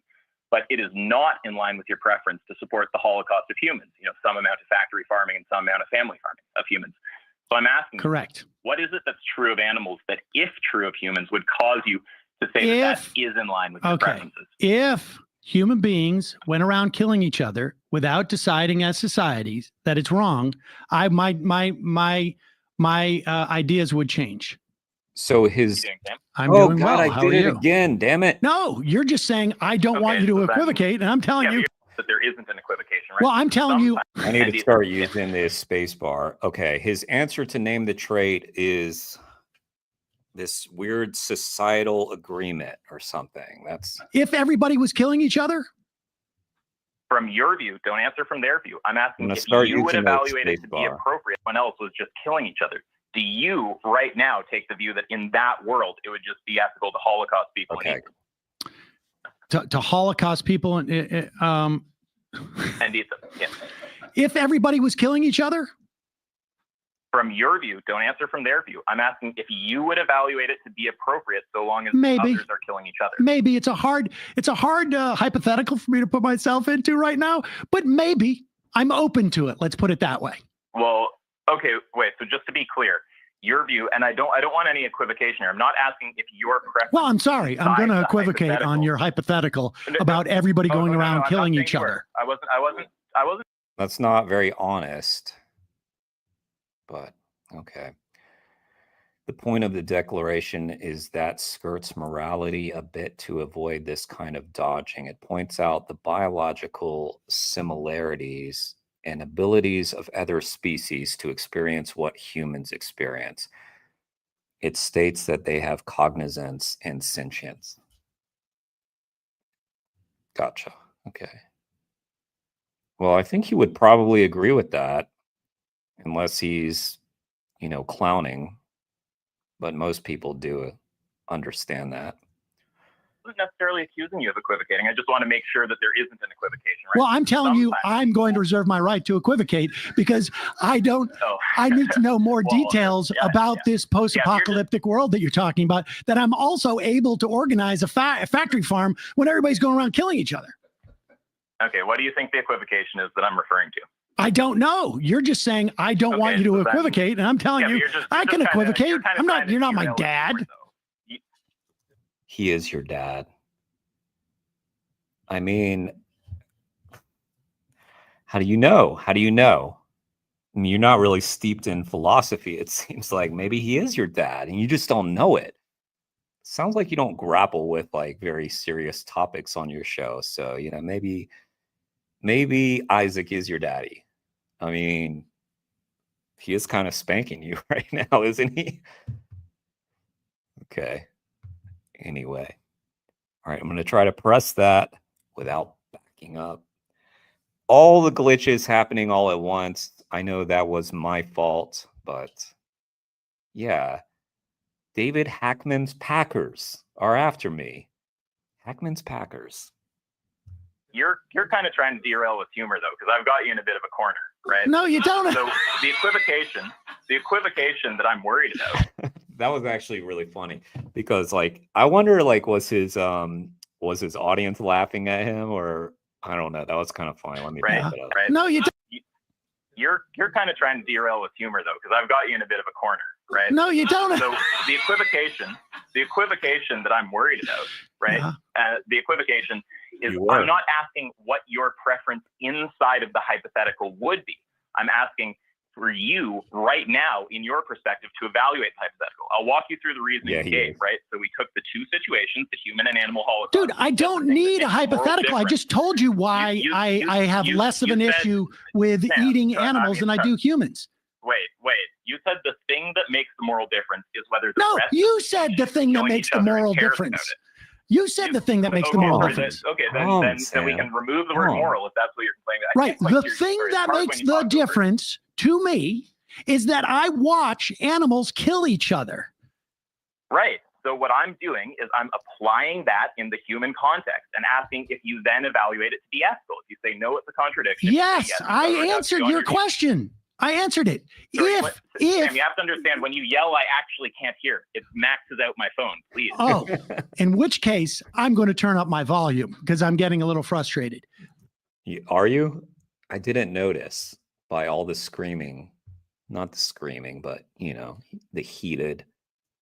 I'm going to say this quietly, okay? Sure. Yeah, go ahead. We lived in a world where there were no societal norms about killing other human beings and eating them, okay? Which I have noticed in the animal kingdom, including like my cats. You cut out. You have what in the animal? Sorry, you cut out. You have what in the animal kingdom? Doesn't work. I think he's trying to just get a sound bit that he can isolate and then post somewhere. Okay. No, he's not. He's really trying to get an answer. But you keep talking over him. Now he's letting you talk. The phone's not working that well. If he wants a sound bite from this, he's got it. He's already got the sound bite. Okay. That's not his goal. He's got plenty of great sound bites already. So I just to be clear, it sounds like you're getting fed up with the call. So I don't want to take up all your time if you want to go, but I just want to be clear about what the question is, right? So I was just asking, what is it that's true of the animal Holocaust that, if true of the human Holocaust, would cause it to be morally justified on your view? You said the factor that would make that difference, right? And morality can just cash out in preferences. That's fine. You said the factor that would make the difference is if the other members of the species are killing each other and not caring about it. Now, I put the reductio to you. Right? And eating each other. Let me complete the and thought. eating each Let me other. complete the thought. Oh, and eating. Okay, yeah. So if other humans are killing and eating each other and don't care about it, would you actually evaluate it to be ethical to Holocaust people? And your answer to that is yes or no. See, it's not funny though.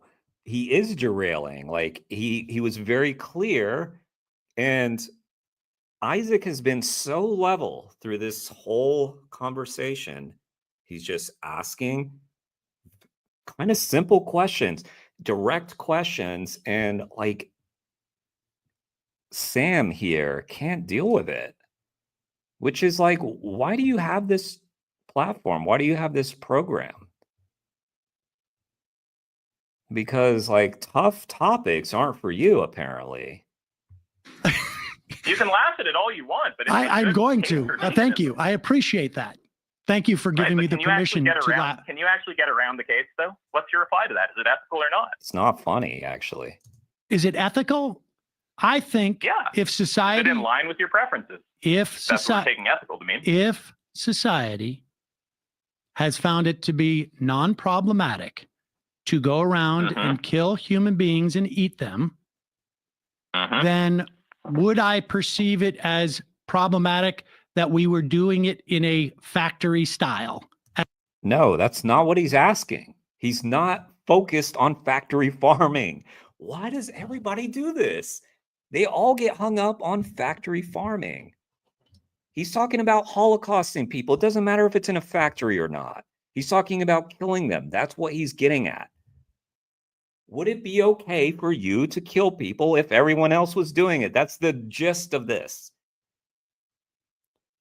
So if every single human being on the planet was murdering each other, would that be justification for you to do it? That's the crux of the question. And we're not even there. We're just talking about if members of the society would, you know, like accept it, then it's okay. Like we don't even have like a number. Like, so some animals are okay with other, like animals are okay with killing each other.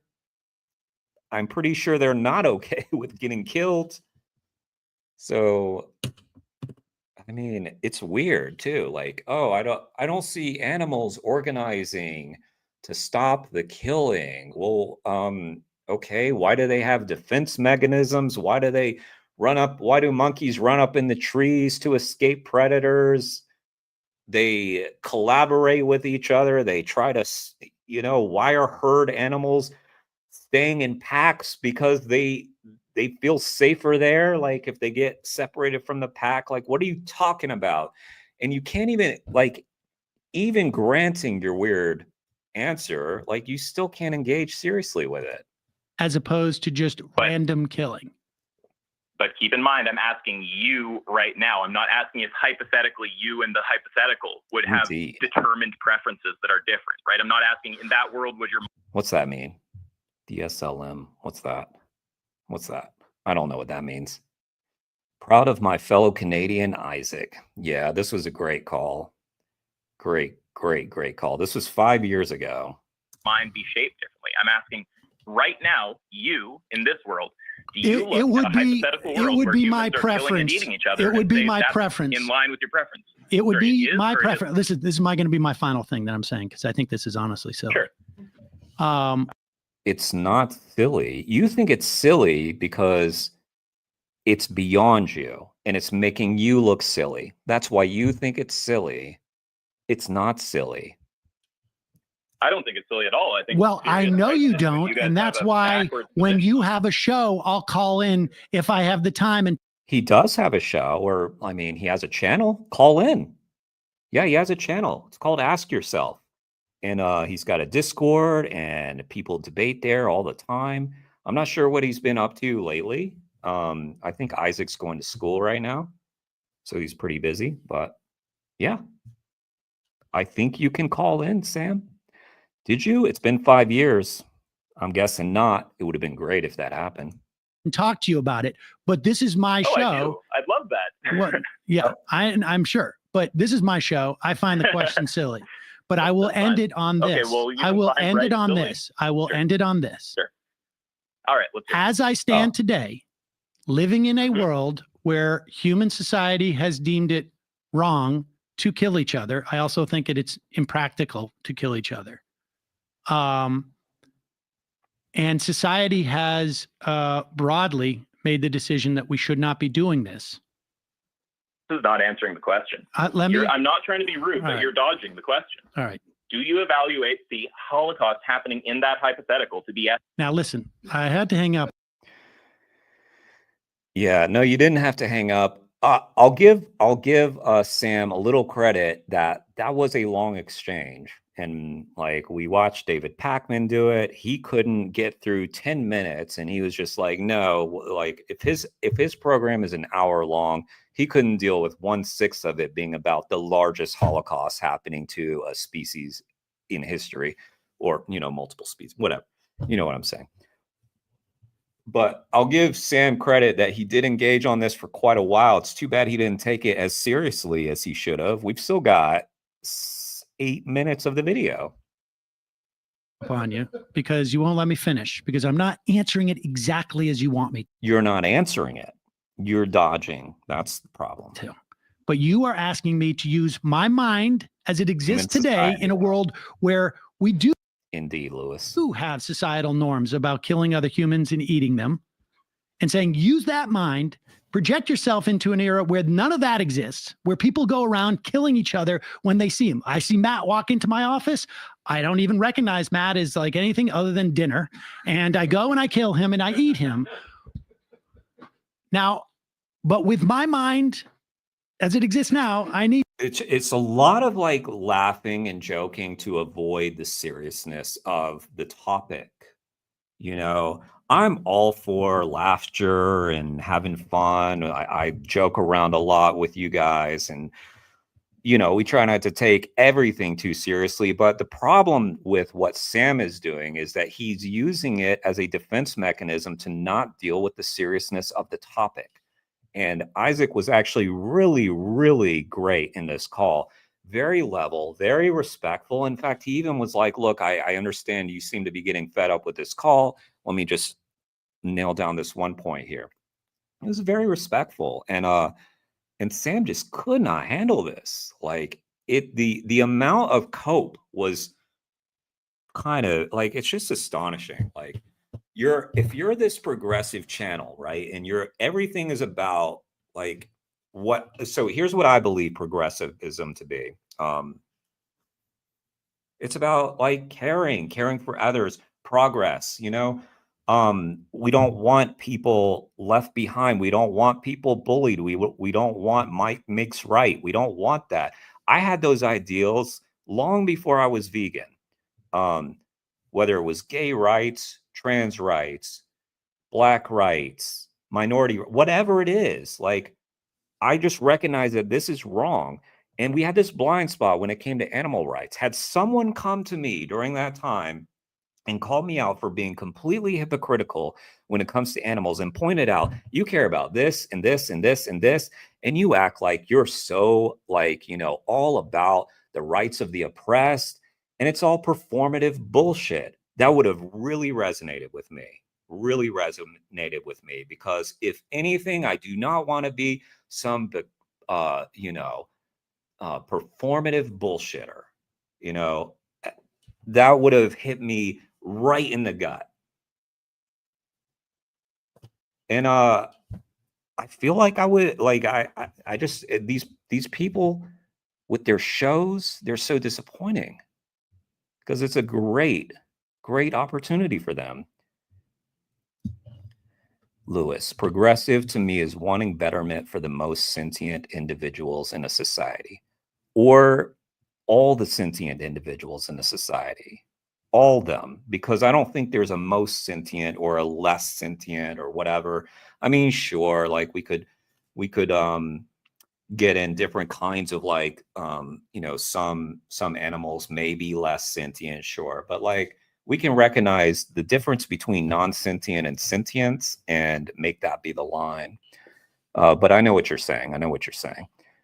Where were all those pushy vegans when I was a teen or a 20-year-old? Yeah, all this thing about the pushy vegans, it's just us, guys. It's just us. Like there aren't that many of us. Yeah, we don't have like, I never encountered them. I never had that. I tell this story a lot, like going on those dates. Like, if people have watched my channel, like very, very quickly before I went vegan, I had gone on a couple of first dates with vegan women who were not pushy in the slightest. And I was annoyed. I was annoyed that they were vegan for no reason. By the way, guys, my lights are out. That's why this is a dark stream.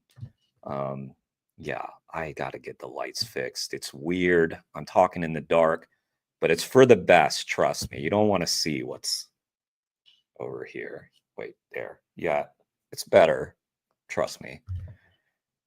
Need to project into that life that exists then, and then say, would I have a problem with factory farming of human beings eating? And I would say, if I have today's mind in that scenario, yes, I would have a problem with that. Because, and then I would say, like, how did I get here? How come this is completely oblivious to me? I mean, how come, like, I can't understand any of the norms that are going on? But if I was to adopt the mindset where I see Matt and I think, well, all right, not say not Matt, because Matt is actually bigger, like taller, and I think that would intimidate me on some level in terms of whether I could go eat him.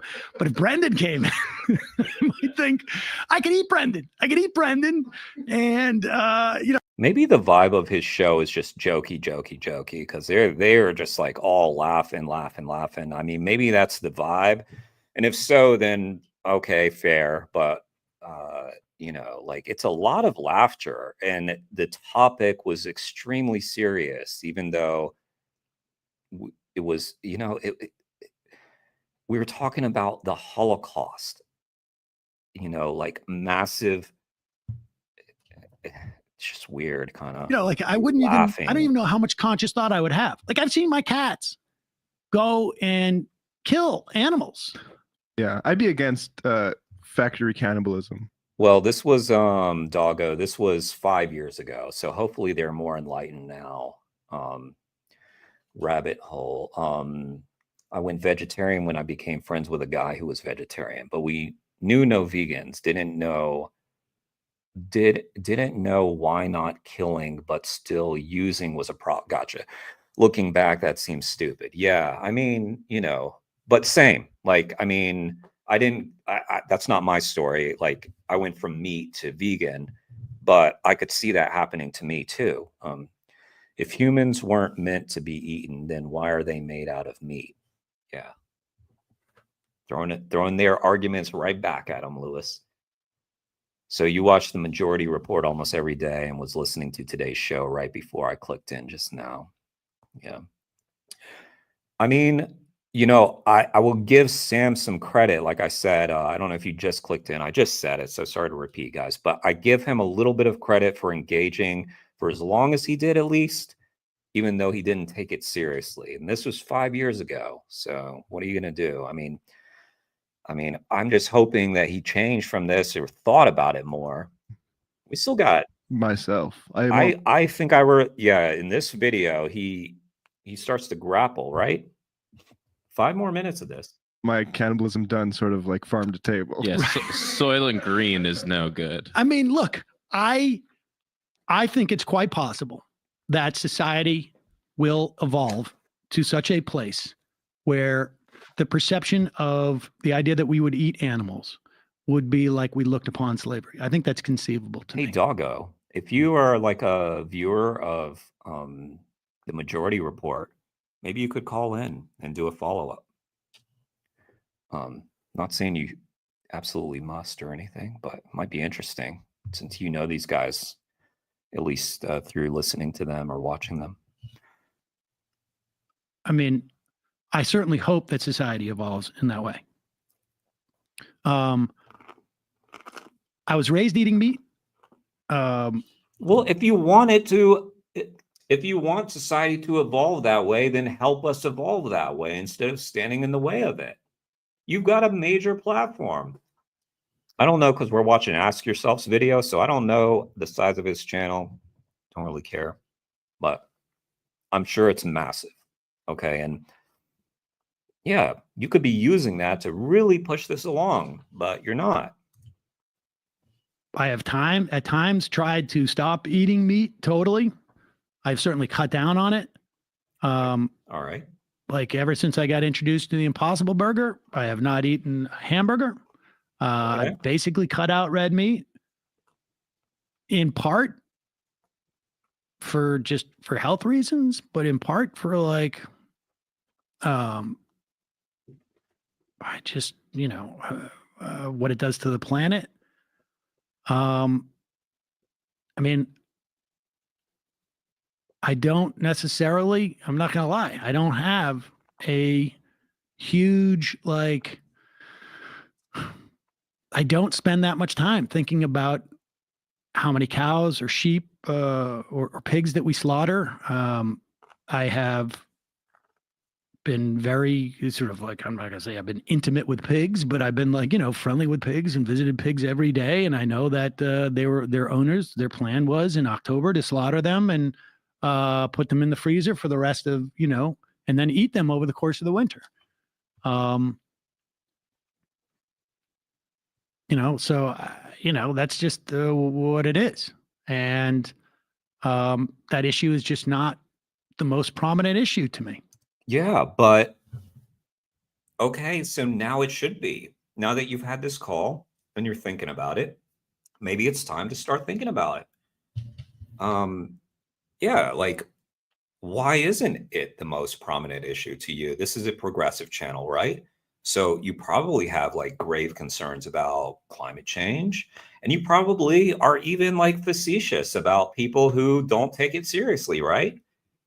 Like to you, that's probably a joke. Well, like to us, it's a joke that people on the left aren't taking animal agriculture seriously and talking about the climate.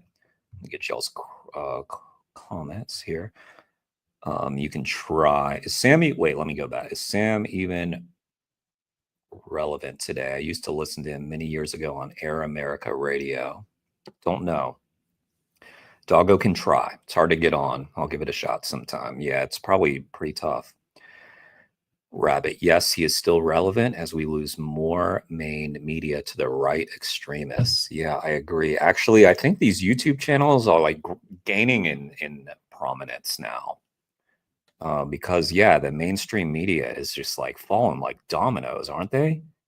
They are falling like dominoes. Health reasons and eats Impossible Burgers. Yeah, right. You don't have to spend a lot of time thinking of that, Sam, in order to make morally responsible choices. Yeah. But excuse me, sorry to burp. I really wish that I know it probably wouldn't work, but one of the things that I like about people like Tash and some of those other activists is that they really promote the films, and I feel like the films are so necessary. So I kind of wish that I know that's not what this call was about, but I really wish like sometimes we would leave people with like, okay, I see you're not going to take this seriously. You should watch Earthlings, watch Dominion or something like that. Especially Earthlings, because it makes such a philosophical case. But, maybe Isaac, I don't think Isaac would have said that. I'm not saying that, but he did get cut off. So he couldn't even make his closing argument. Yeah, he just hung up on him, which is quite rude. Honestly, like the way that this conversation went, he could have just said, hey, look, we're going to end the call. And Isaac would have been, he was like being very polite. Oh, facetious is the normal tone of Sam's show. Not that facetious is. Yeah, it could be a good thing, but healthcare workers get treated poorly. He's pro-worker. I'd probably come at him with that angle. Meat workers. Yeah, maybe it might work. There are books with many interviews and studies about the workers in those industries and how much harm they suffer and their families. Yeah. I mean, we were talking about the jungle the other day. I mean, like from ages ago. But we're not taught this stuff. We don't read this stuff in school. We should. Isn't it? It's like every now and then I meet someone who says like, I read Peter Singer in school. Like I knew this woman who's told me, oh yeah, like we read Peter Singer in like her college course or something. I was like, damn, we were never taught anything like that. I think that ultimately we need to get there for the health of the planet and for I think it's more evolved of a I think it's like, you know, the ideas that we, you know, have organized our society into in terms of not killing other human beings. And so what was that call? What what did you just do, Sam? This was your chance. Damn. eating them. I think we can carry over to other living things. I don't know where that stops. I mean, like, you know, I don't know how sentient. Where does it stop? It stops at being kind. How about that? How about that, Sam? Plants are. Did he say Stops. I mean, sentient? like, we can carry over to other living things. I don't know where that stops. I mean, like, you know, I don't know how sentient plants are. Was that a mistake, or is that what he thinks the word is? I definitely think that like pigs are more sentient than like cows. He said it Or, again. I don't know, or just, you know, I definitely think that like pigs are more sentient than like cows, or I don't know, or just, you know, have more intellectual capacity. Yeah. But you know, I wonder, like, is that Sentient. is that a fair way of assessing these things? I don't know. I mean, you know, is it? I don't. I mean, you have this platform, and you're using the word sentient, which I just looked up just to make sure, like, I wasn't crazy. Like, is that a word? Doesn't appear to be a word, sentient. I just didn't want to make sure that I was not the dumb one. Does not appear to be a word. Sentient. Okay. So, I mean, this just shows like the level of like complete disregard. Did not like Singer. Is he not utilitarian in his view in regard to rights of other animals? I have issues with that. Yeah, he is utilitarian, and some of his views I would also find problematic. Yeah, I agree with you.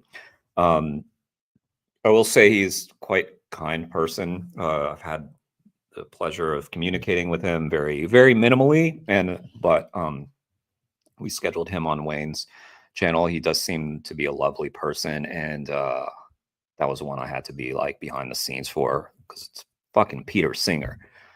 Yeah, he's someone very important. Obviously, I do have issues with some of his views for sure.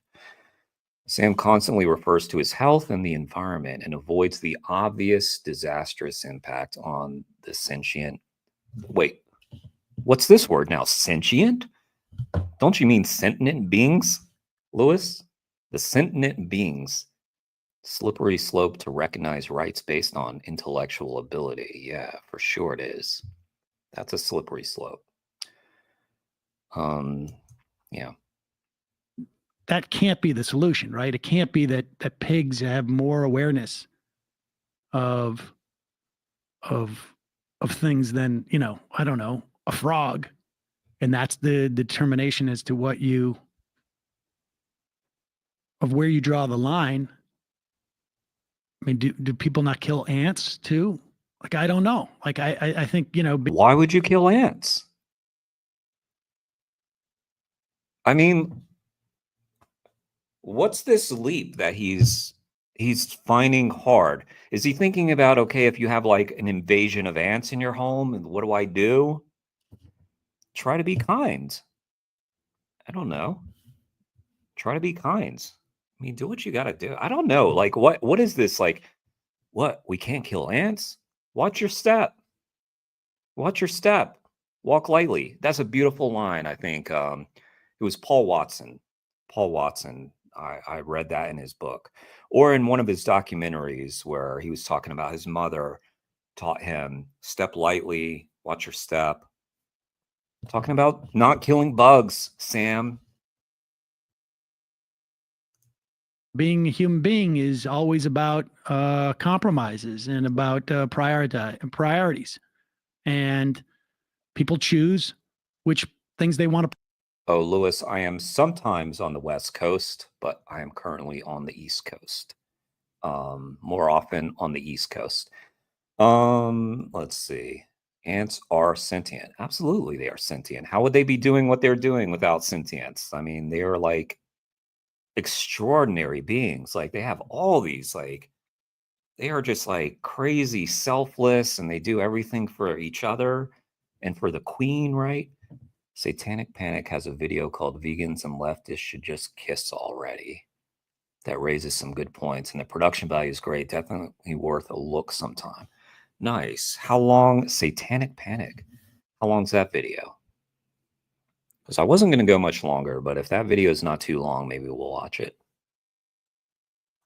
Earthworms, yeah. I mean, look, earthworms are definitely sentient.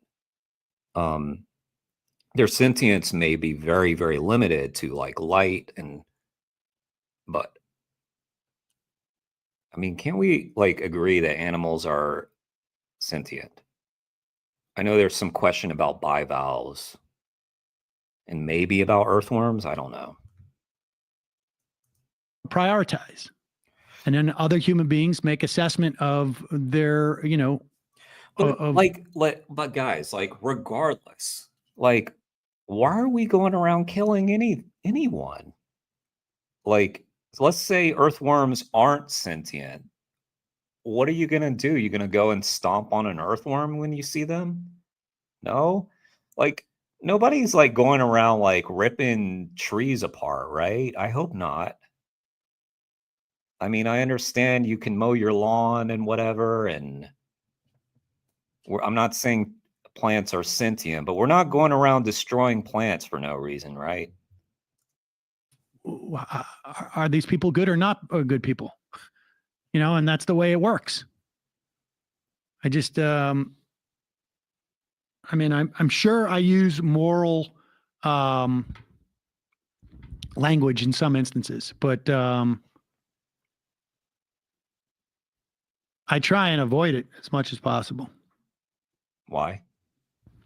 I try and avoid it as much as possible. Why? You say that like it's a virtue, but you should probably grapple with morality on your progressive channel, I would think.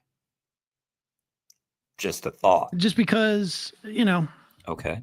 I don't know. I'm a little bit, I don't know. I'm a little bit more like Thanos. Yeah. Or wait, who is? Yeah, you're Thanos. You're more concerned with sort of overall politics and individual morality, I think. Yeah. Yeah. There it is. There it is. Don't ask anything of me. Ask a society to change for me. Ask society to do it for me. It's not my fault. It's their fault. It's never my fault. It's not me. Don't point the finger at me. Little old me. Granted, there may be people more responsible than you, but you have a role to play. That one video is just under 10 minutes. Okay, maybe we'll give it a watch. There's quite a few people for my streams. If y'all are new to I know a lot of you aren't new. Some people are new to my stream. 8 people is a pretty good number for my streams. As a stupid 13-year-old, so I'm saying we'll watch the video is what I'm saying. As a stupid 13-year-old, I did something unconscionable to a bunch of earthworms I put into a tin can. The result of the heinous thing I did to them 100% confirms to me they're sentient. Yeah, when we were kids, we did stupid things, including to insects sometimes. Thanos, the incel that murdered half the universe because he was trying to impress a woman. I didn't follow that story, the Thanos thing. But interesting. That was a weird name drop. Thanos right here. He was talking about, I can't even make sense of that. I mean, look, I think we should cut down on that farming. And then I think we should, part of it is a function of like, it's a Republican proposal to sort of like open up Nixon's Commerce Secretary wanted more disposable income in people's hands. So we subsidized corn, and then we created essentially factory farming in that respect. And so there it is. Okay. This is interesting, though. This is interesting. He's noticing his political quote unquote enemies are in favor of this. It's very interesting because this happened to me as well when I was reading about the pig farms out in eastern North Carolina and how they were battling with the residents there who were suing them for spraying shit into their yards. And I realized they were having all these like town halls and things, and the people who were at the town halls tended to be very conservative Republicans. Now, I have since come to learn, sadly, that the Democrats also do this too. But at that time, I was saying, whoa, like, who's really in support of this? I don't know. But yeah, it's easy to point the finger and say it's the Republicans. No, it's also the Democrats. It's also the leftists. It's the rightists. It's the conservatives. It's the liberals. They all do it. And it's on us, Sam. And you have a very large platform where you could do something about it. You have the privilege of vocal power. Let's put it that way. I mean, you have this platform. So why not use it to do something? We don't need to hear about what did Marjorie Taylor Greene do? We all know that. That's on Twitter, whatever. Everybody can go read about that. Who's talking about these issues, Sam? But boy, is it annoying when people are just like determined, like, I'm going to set up this specific hypothetical for you. I've thought through all the different routes. And no, you cannot, in the hypothetical, you cannot project how you will react to a society. It has to be as if you just zoomed into that hypothetical with today's thinking. Agreed, Lewis. It's apolitical, meaning it should be a platform on the left and the right. Everybody should be part of this. It should be apolitical, and it should also be political, honestly.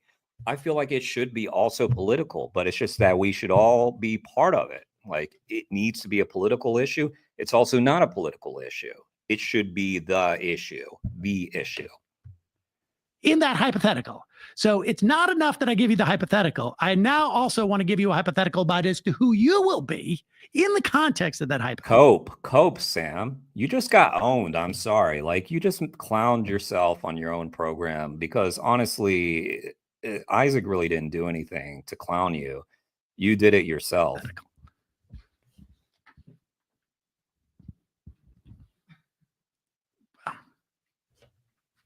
And I don't know what we were debating. I do. Factory farming, I think, is bad. You weren't debating factory farming, Sam. I was listening to the conversation and I knew what you were debating.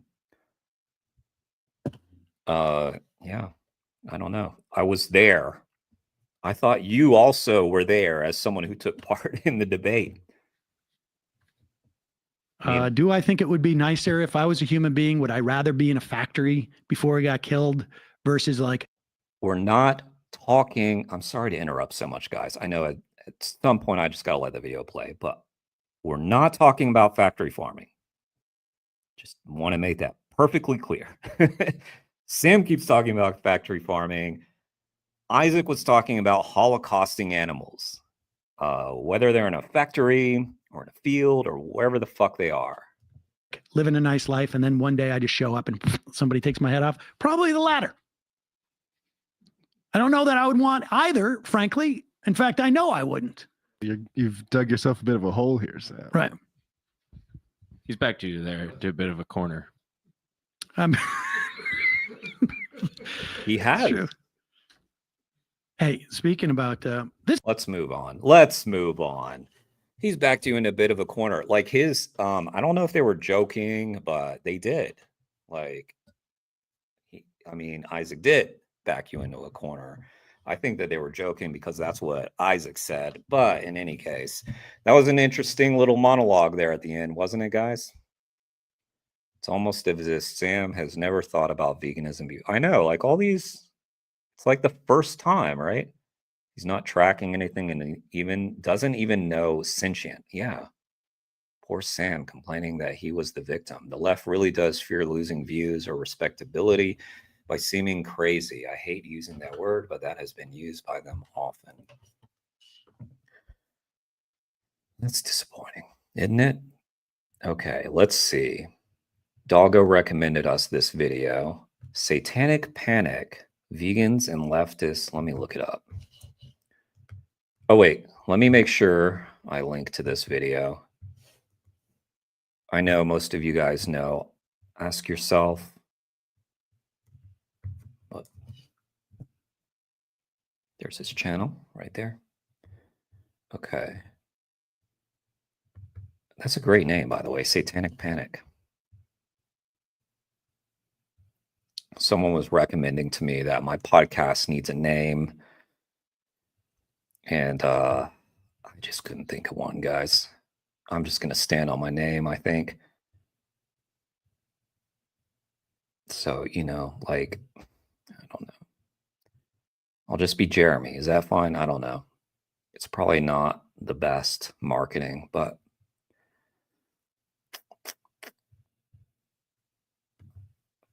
sorry, guys. Hang on. Vegans and leftists should just kiss already. Vegans should just kiss already. Shouldn't they? And conservatives. Nice. 2 years ago.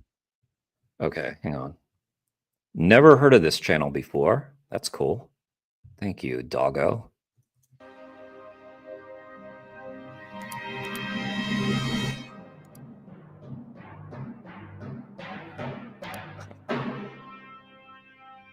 The request of the survivors.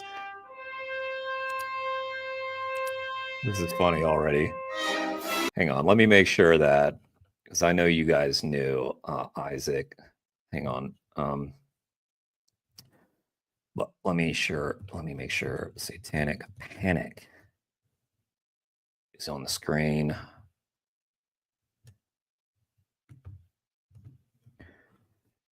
I face the same fear when it comes to the conspiracies around the assassinations of JFK, Malcolm X, MLK, RFK, the real one, not JR Jr. I fear discussing them because of the QAnon and right-wing stuff. Well, I think you should talk about whatever you want to talk about. TRT. The real thing. Hey, nice to see you, The Real Thing. That's a name I haven't seen in my chat before. By the way, guys, I haven't said it yet in the stream. If you're not subbed to the channel, please do. It helps the channel grow. I'm trying to get more views, obviously, and hit the bell notification so you know when I'm doing lives. The main gist of my channel is interviews. I have been doing a lot of lives and reacts and stuff, but the main point of the channel is like showcasing other activists, and I've got a lot of cool interviews with people, so check them out. But yeah, if you could sub, that'd be awesome. And then sub to Satanic Panic.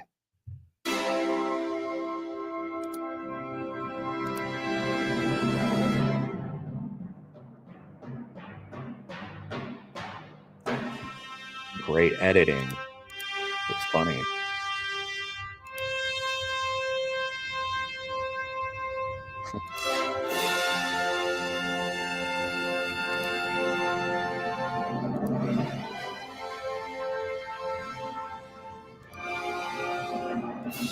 By the way, I just paused because sometimes I get copyrighted when there's music like this.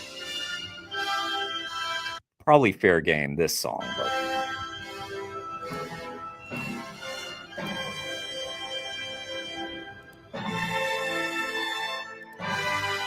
Leftists will turn off all critical thinking ability and ape the exact conservative logic they despise whenever animal rights comes up. yeah. Like, yeah, Individual action is important in the case of LGBT rights, labor rights, and civil rights, but when confronted with the fact that in the case of animals, they are the privileged oppressor group, suddenly it's meat is not a moral issue. Yeah, yeah. Lewis, do I know Vegan Stoner Lady? I think I have heard of them, but I don't know them. Similar to that, but do not. Oh, gotcha. Yeah, yeah. Yeah, I should check out Vegan Stoner Lady, I suppose. Lions, though, and political consumerism is lib shit, LMAO. Just a bunch of armchair activists willing to participate so long as all they have to do is refer to someone by their pronouns and not use the gamer word. No. First off, Mao, if you think this is how you convince people. For one, putting the onus of responsibility on the individual is a great way to distract from the responsibility of the corporations. In fact, if you know your history, you know that corporations literally create propaganda to shift the focus away from themselves and onto the individual. British fucking petroleum ad execs created the carbon footprint because corporations don't have fucking feet. For two, focusing on individual behavior is a great way to alienate people. Telling someone what to do and not to do will just drive people away. Okay. Yeah.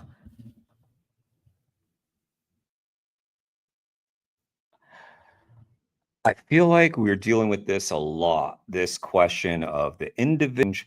Why would we want people to continue to support with their money the industries that we're trying to change and incentivize the industries that we're trying to change? If you want the system to change, change it, change the system. You've got to be part of that. It starts with veganism. So telling someone, and I very rarely see these vegan activists telling someone, go vegan. They're suggesting it. They're asking provocative questions. They don't start out, be vegan. Sometimes they do. Okay, fair game. Be vegan. What's wrong with that? Be vegan. I'm so tired of dealing with that. But yeah, we have to deal with it a lot. And a lot of the people, and again, I made this point earlier, a lot of the people doing the vegan activism are also the people fighting the systemic change. They're also the people doing the ballots. They're the people doing the pressure campaigns. They're doing all of the above. I don't see what's wrong with doing all of the above. So anyway, that's my take on it. For some of my friends, that's controversial. Vegan Stoner Lady does mostly TikTok engagement that she then uploads to YouTube. Some pretty interesting combos. Cool, cool, cool, cool. Yeah, we were reacting to Jade for Justice the other day, and I believe it was the exact same thing. It was like Jade does TikTok content and does like debates, invites people to debate her on TikTok, I guess, or at least uses TikTok to invite people. But anyway, and then upload some of that to YouTube. So yeah. Leftist cooks. They have a vid addressing the left not addressing animals' rights and how they changed. Wow. Good for leftist cooks. And the I know answer all to those this. issues is collective action against the real offenders. Systemic solutions to systemic problems. What you're doing is not going to solve the issue. Yeah. Yeah. Sorry to interrupt so much, but I'm just saying, I don't think anybody thinks that they're solving the issue by changing one person to vegan. Yeah. We realize this. It's part of it. It's not the only thing. It's part of the. Y'all know. Yeah. But where do those handful of gigacorps get their power from? It's from the Yeah. But where do those handful of gigacorps get their power? Just wanted to point that out. I agree. From? It's Yeah. from the consumers. If the You don't know consumers what the go, fuck you're so talking will the about. corporations. Plus, and there's no nice way to put this, so I'm not going to. That's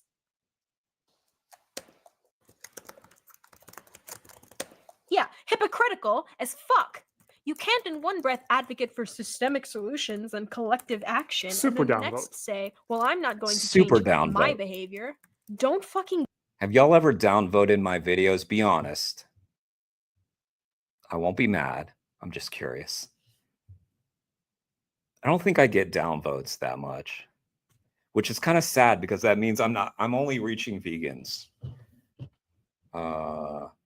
Trying to figure out how you learned about my channel. Thought maybe it was through Vegan Stoner Lady. Well, I doubt it because I don't know them, but I guess it's probably not the case. I used to, well, I work very closely with Wayne Shung, the attorney, and we started his YouTube channel together, and this is a spin-off of Wayne's YouTube channel. So it's possible you learned about me through Wayne, or because I've appeared on his channel, he's appeared on my channel. That's possible. And then I've also interviewed a lot of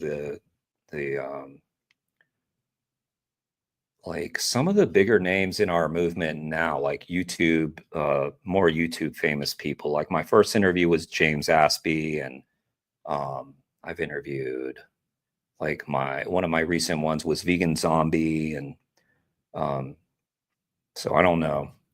I'm not sure where. Pay people to kill animals. Did you even read my comment? You're making the exact mistakes I explained. People will not change something as personal as their diet just. But yeah, they will, because we did it. Yes, they will. They need the information. They need God, stop letting people off the hook. Because you tell them to. Examples aren't exactly difficult to come by, and you're creating another one live on air. And this argument is literally a meme. People buy iPhones and yet want Apple to stop fucking over their labor. There is no ethical consumption under capitalism. Yeah, but you need. There is no ethical consumption under capitalism. Okay, say that's true. Well, granted, is there more ethical consumption and less ethical consumption? And again, this is a debate about like tactics of like how to change society.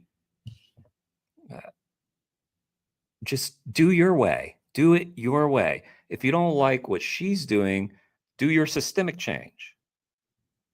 She can do the individual change, and she probably does the systemic change as well. To have a smartphone to realistically be a part of modern society, it's non-negotiable. And so then when someone criticizes you for buying a phone, you can say, the system Wayne's forced channel, my maybe, hand. yeah. The fuck you want me to do? No ethical consumption under capitalism. Oh, nice. Yeah, I was in the Vegan Zombie stream earlier.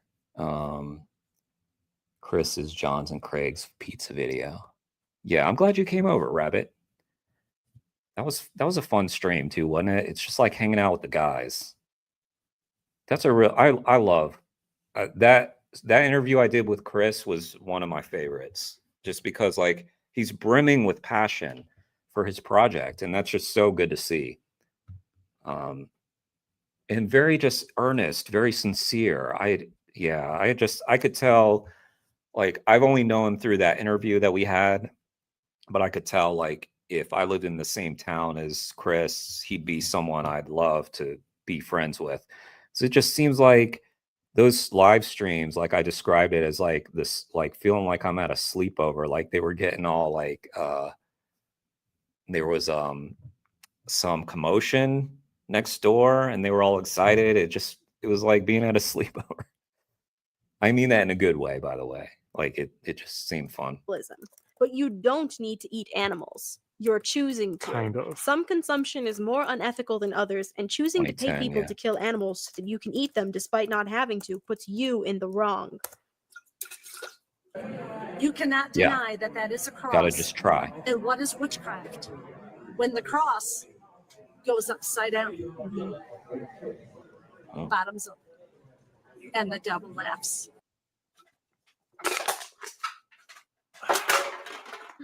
Actually, some people do have to eat meat.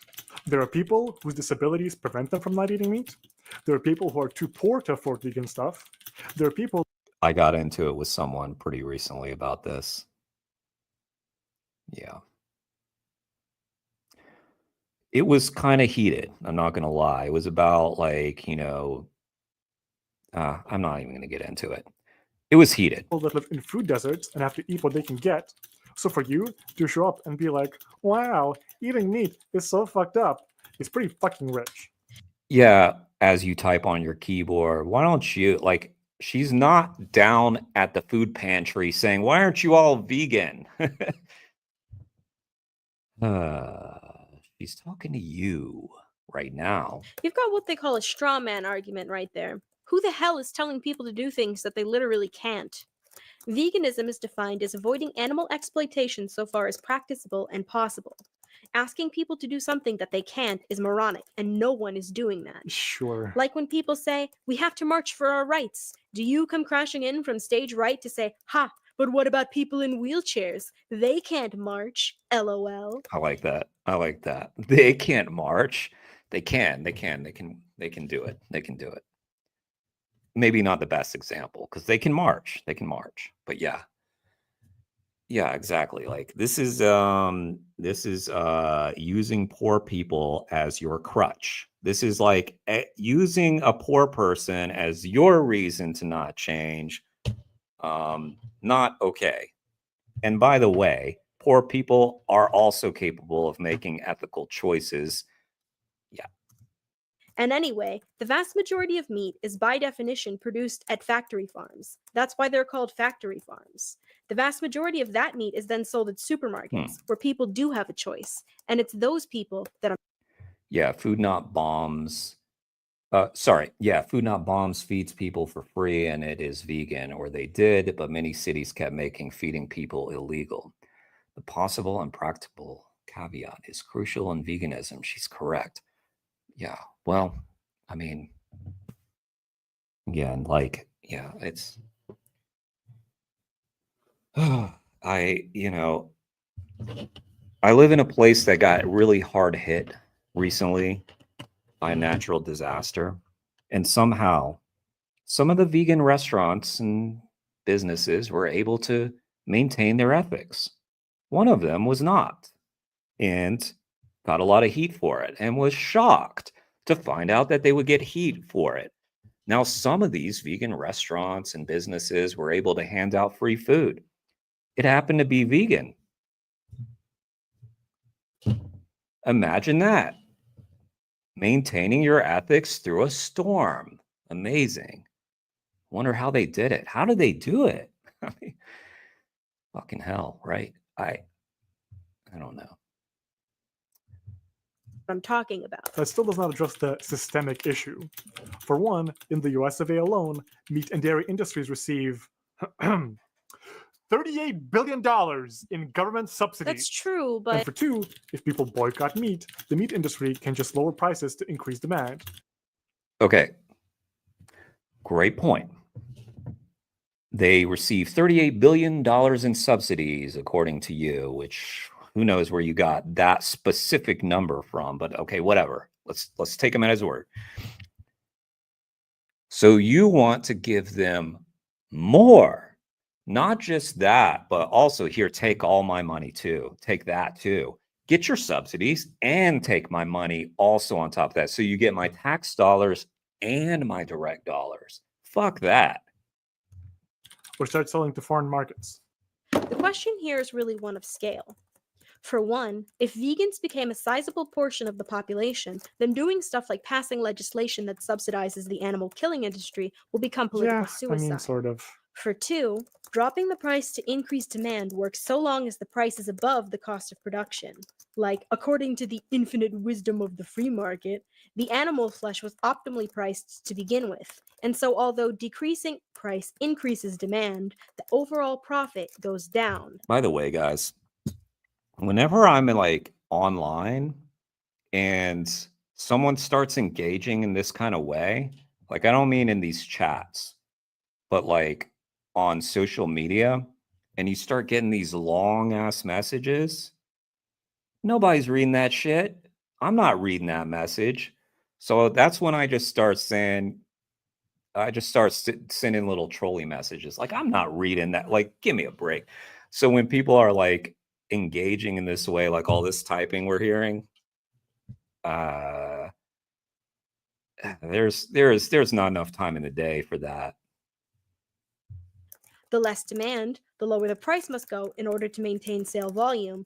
And so it goes until sale price goes below cost of There production. should be a and limit, all is what of I'm this saying. It should be a tweet length that you're allowed.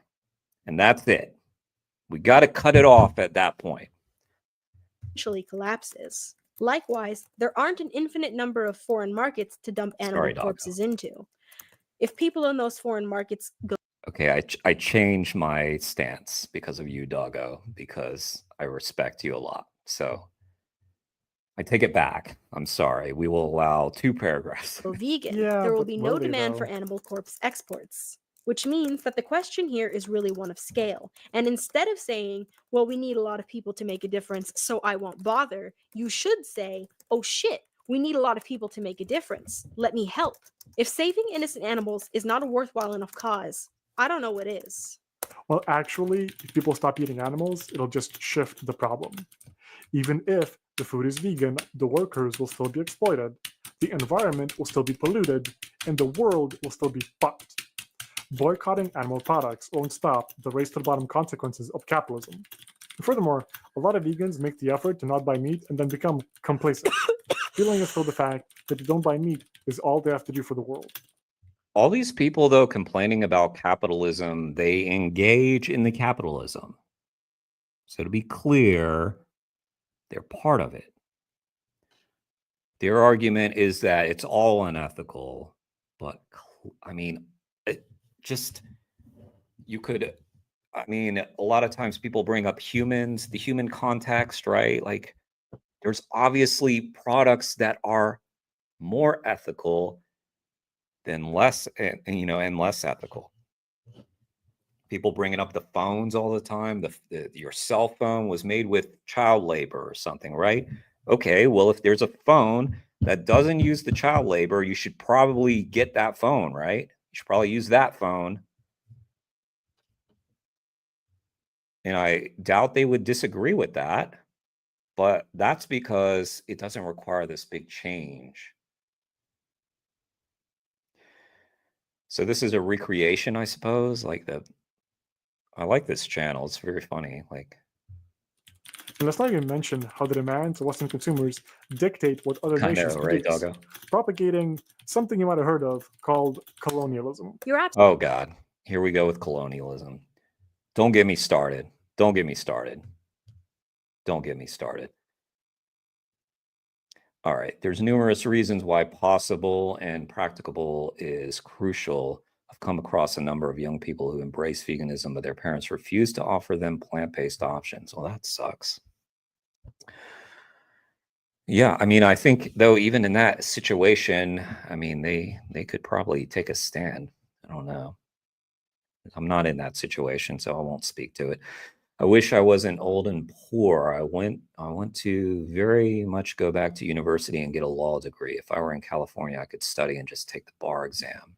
Yeah, why not? You could do that. It's hardest in North America, but one doesn't have to spend money on university. I want to study law and attack the system. Pussy is vegan. Yeah, pussy is vegan. Yeah, a lot of people.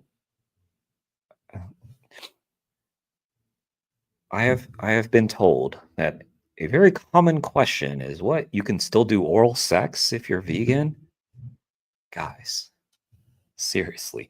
I've required a new phone and a computer for 6 years. I keep researching but cannot find ethical, and I hate spending money on what I do not want, still trying to figure it.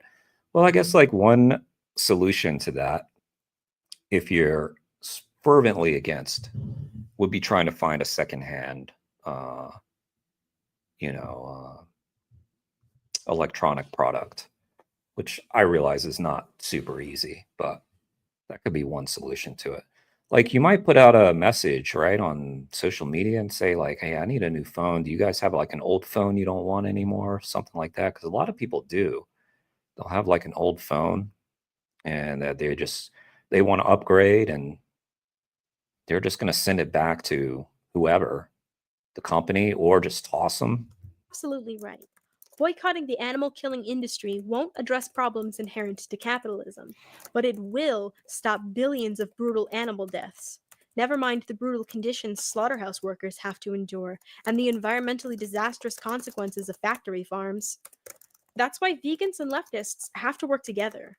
By going vegan, leftists can help delete animal agriculture, and furthermore, they can educate vegans that just buying vegetables isn't enough to fix everything. By listening to leftists, vegans can become a part of the collective leftist action towards, well, basically everything that the left wants to achieve, whether that's anti capitalist movements, LGBT rights, etc. Vegans should do the work of supporting leftism, and leftists should do the work of supporting veganism. By working together and embracing each other, both groups stand to gain and make the world a better place. Well, shit. I think that you're right. I think you're right too. I know what we have to do. Yeah. Yeah. Game time.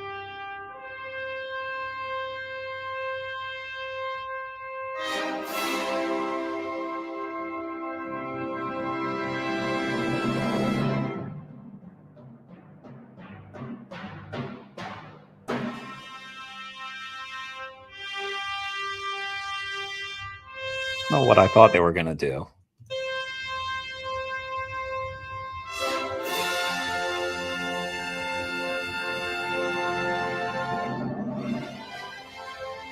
What?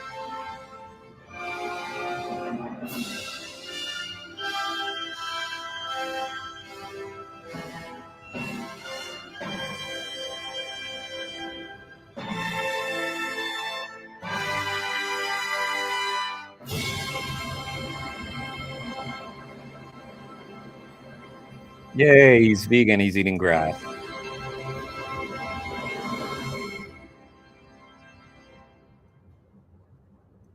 I thought they were going to kiss. That's the name of the title. That's the title of the video. Oh, touch grass. Oh, I'm so dumb, doggo. I'm so dumb. Let's see. We could catch up. They couldn't fight their parents, so they definitely know plant-based options for them. Are they not vegan? They are, in my opinion. That's the point of the caveat. The world isn't magically perfect. Yeah, I'd probably agree with you in that situation. Although, I mean, some people go to greater lengths, you know, like they would be like, yeah, you can't force that food into my mouth. I don't know. The new RTX graphics cards are out. People are building new PCs right now. You can probably find a good one used. Gotcha. That was entertaining. That was a good video. We got a good crowd in here. Let me just quickly check out this vegan stoner lady since they were brought up. Let's see if there's anything. Is there anything I should react to on vegan stoner lady, Lewis? Something not too long.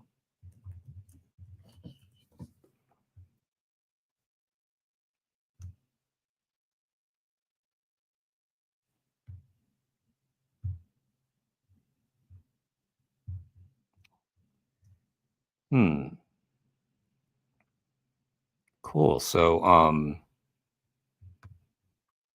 let's see. Let's go to the popular ones.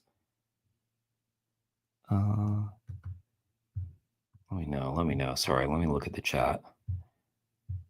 Most are shorts. Okay, that's good. Let's do the most. Oh shit. Okay, let's do this. This one is the second most popular. It's not very long. Wait, no, let's see. Can a vegan be a Christian? That'll be good. Let's check that out. Okay. Let me change the chat. Some will want you to make you pull out your hair. Okay. Well, I'm pretty much bald, so I can't pull out. I could pull out my beard. Make sure vegan stoner lady.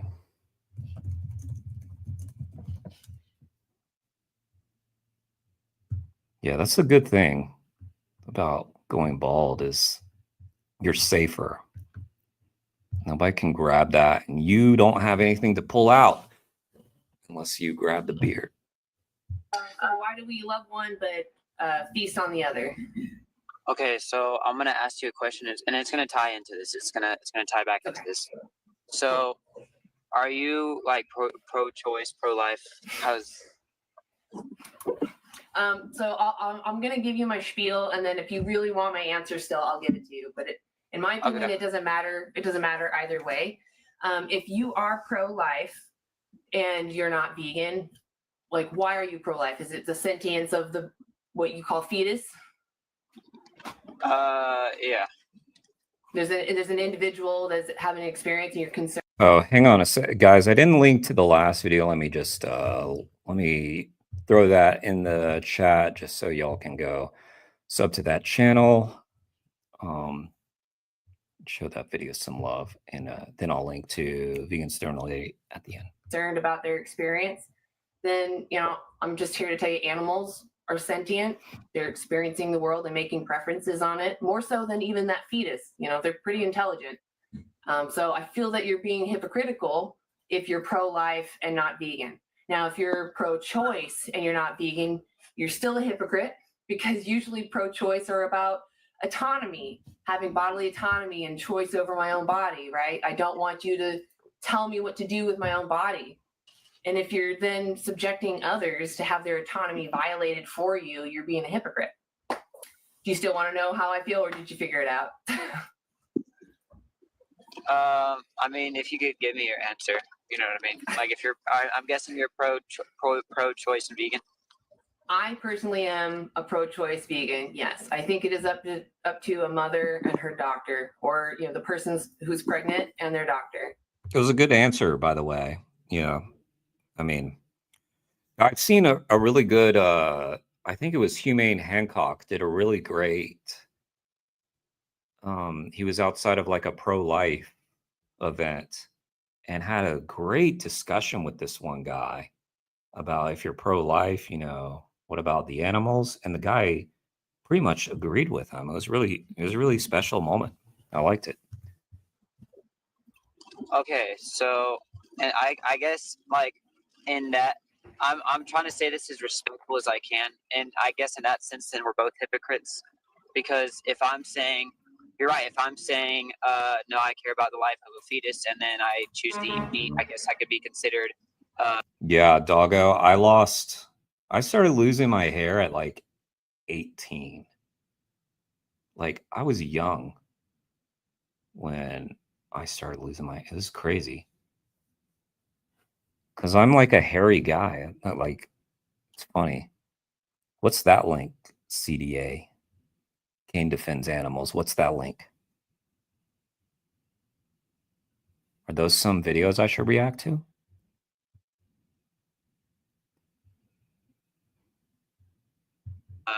A hypocrite in that way, but in the same way, you could be considered a hypocrite about, Yeah. fetuses are still living things. See, in like, Latin, the thing is, are you coming here to tell me how I should feel about abortion, or are you going to talk to me about veganism? No, I'm tying it. I'm tying it back into the thing. So in the same way, like, I mean, she already gave you a great answer, though. So, like, what can you even say? I guess we'll find out.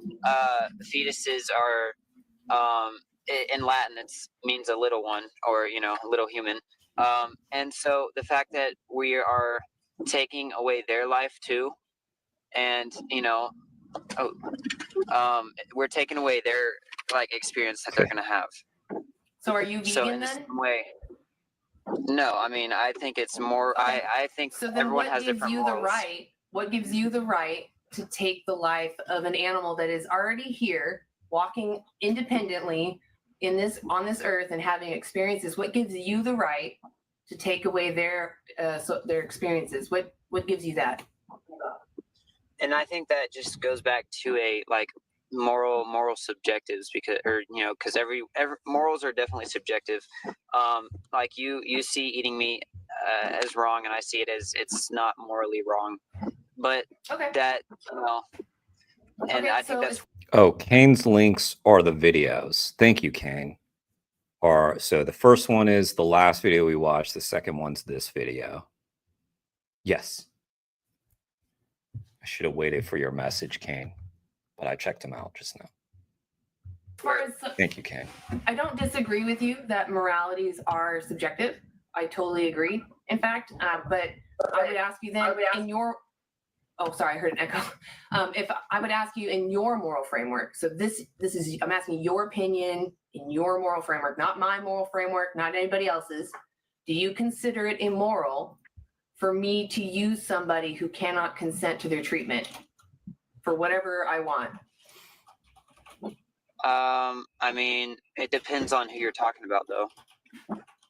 Someone that's having a subjective experience. We could stick with human if that makes you more comfortable. Let's say there's a human that they can't reciprocate morals or logic, but I want to exploit them. Why can't I? Well, that's what I'm saying is because it's a human. That's where I think morals are always going to be, like between a vegan and someone who's not vegan. So I think what's the moral difference? What makes that human more important than the animal? Well, because I see humans differently than I see animals, and I think that's where I'm saying that vegans and non. Yeah, but she asked what was the difference, and people do this a lot where they're just like, I just see them like you're not answering what she asked. She's doing name the trait, basically, and you're not answering because there's no good answer to the name the trait argument, really. Non-vegans are always going to be like morally disagreeing because Okay, it's it just doesn't matter. It doesn't matter necessarily that you consider humans superior to animals, but it still doesn't give a justification for you to rob them of their experiences. Because, like I said, there are humans that are maybe not up to par either, but we protect them. Well, that's because they're a human race, and the human race is But different from why? animals. Why does that matter? Why does that matter? Because what does it mean to be human? Well, first of all, God gave us dominion over animals and stuff like that, and Oh boy, here we go. Here we go now. She just had that moment of like, oh God, we're on this. Hey. And I think you're misunderstanding your own text. There's a documentary that just dropped called Christspiracy, and they actually go into those specific words. Dominion, for example, they actually find the translation is steward, and they show you the resources on it. You should check out Christspiracy. It's very interesting. Great film. Christspiracy. Christspiracy.com. I'm pretty sure it's not .org. I don't know. Let me check. .com. It's .com. Watch it for free. I know you guys have all watched it probably or know about it. I understand though that you feel like you have dominion. We have dominion over children. Doesn't mean that I can exploit a child. It's still. Oh yeah, no, I get what you're saying, but also in the same text as we know as the Bible, God commands the Israelites to eat lamb. So He doesn't command them. I can be vegan and be Christian. I can be vegan and I can be Christian. Can I ask you a question? There's no such thing as a vegan Christian? I mean, I didn't say that. I'm saying that. That's what I'm asking you. Can I be vegan and Christian? Yes, you can be vegan and Christian. So then God did not command you to eat lamb. He did command. Okay, hear me. Okay. So have you heard the story? So I can't be vegan and Christian? I have to eat lamb? No, let me make my point, right? Let me make my point.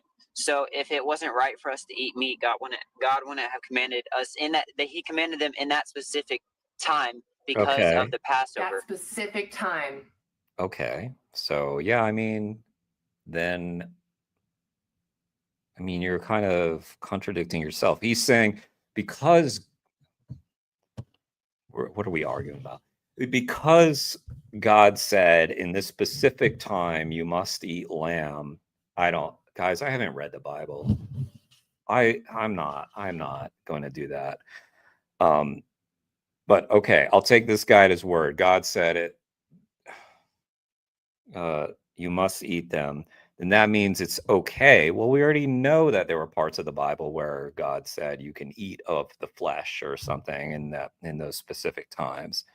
It's not the question of whether God allowed it or whether he I don't know. I can't with that. Yes, that's Okay. I'm gonna specific. let her struggle with this. I don't need to struggle. Vegan stoner lady, you take it away. You take it away. Okay. So Like I said, you it's need to not- watch it's not- Christspiracy. You should watch Christspiracy. But may I take you back to the beginning, right? Because usually when you read a book, you start in the beginning. Was Garden of Eden not the most By the way, guys, also a great film, Prayer for Compassion. Also really beautiful film about religion and animal rights. perfect creation that God made? Yes, it was. It was, you know, Were everything they was not perfect. vegan in the Garden of Eden? He said that they could have dominion over the animals, and you know, But he didn't they're say good for to our use food, they're for them. food. We Yeah, he we didn't have say they were for food. Frankenstein cows, so they didn't overproduce milk back then. There was no death. So if that was the perfect creation of God, should you not be living as closely to God's original plan as possible instead of making the excuse that I have sin, so I have excuse? No, that's not. There's multiple Facts. instances. I mean, like, really, like, I did just the weird lie. Yeah, when God comes up, it very quickly gets very frustrating because the logic is weird. So trying to debate the like you would I always just come down to like, what do you think would God want us to do? Would he want us to protect his creations or destroy them? It's very simple to me. Like I think that's a great way to combat it. This yeah. My friend who I interviewed on this channel as well put it very beautifully when he told me the story of this guy following him around outside this slaughterhouse, and he had like a cross or something, or somehow religion came up, and he said, okay, friend, could you walk Jesus up? If Jesus came back in the flesh, could you walk Jesus up the hill to that slaughterhouse and show him what's going on and be proud of what you're showing him? Yeah, like, no, you couldn't. Instance in the Bible The where he only sinned. time that you're allowed to consume animals is after the fall Okay, because so of sin. God told Moses that he had to cut the foreskin from his child's penis, genital mutilation. He did not want to, so his wife did it in order to suffer God's wrath. Think how twisted that all is. I mean, in order to avoid suffering God's wrath. Yeah. I mean,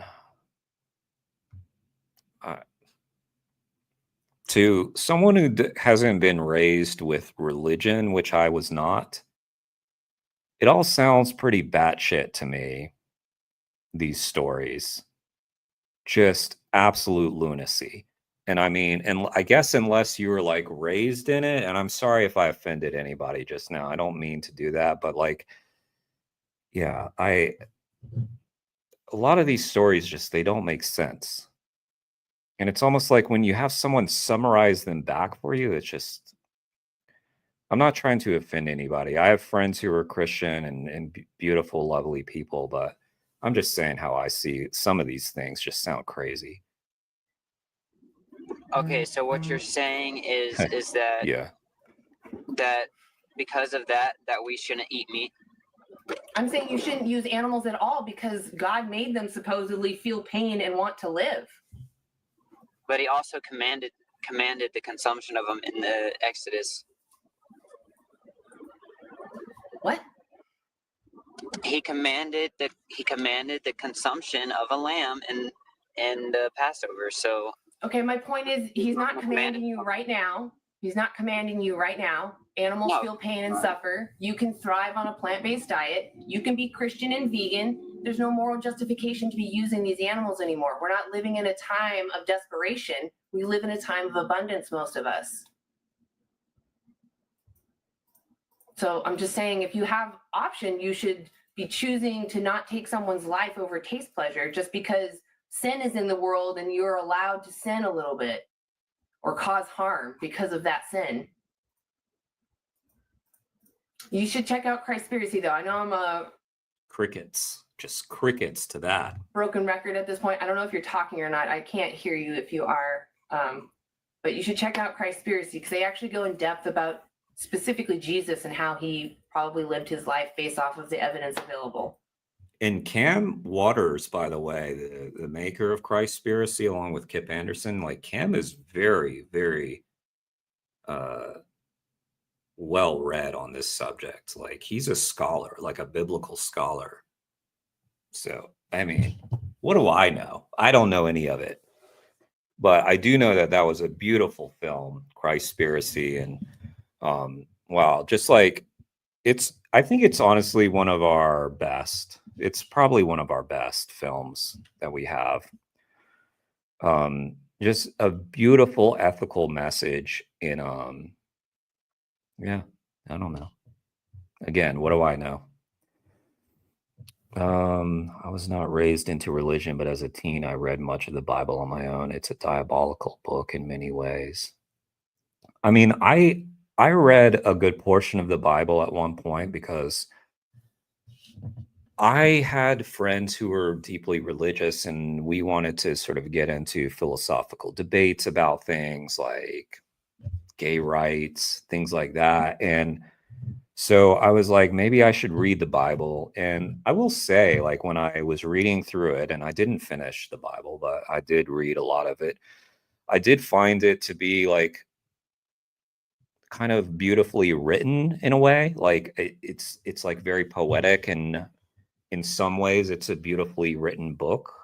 But I mean, it also justifies a lot of terrible things. So I just, yeah, and it's so long. Like, I mean, whenever I start that, I'm like, there's so many other books that I want to read. The question is, why would a being create other beings to suffer? I mean, in nature, and do not revert to original sin because it is still innocent being suffering for the supposed human error. Yeah, I just don't even think the logic makes sense when like a carnist is using the Bible as justification. The logic doesn't make sense even with their logic. But it is mind-numbing to try to argue it. Vegan Stoner Lady did a great job. And they show you their sources. Are you there, Blake? I'm not hearing you at all. Oh, no. No. For a second, I saw the microphone with a line through it, and then it went away, and I still don't hear you. Yeah, I'm very.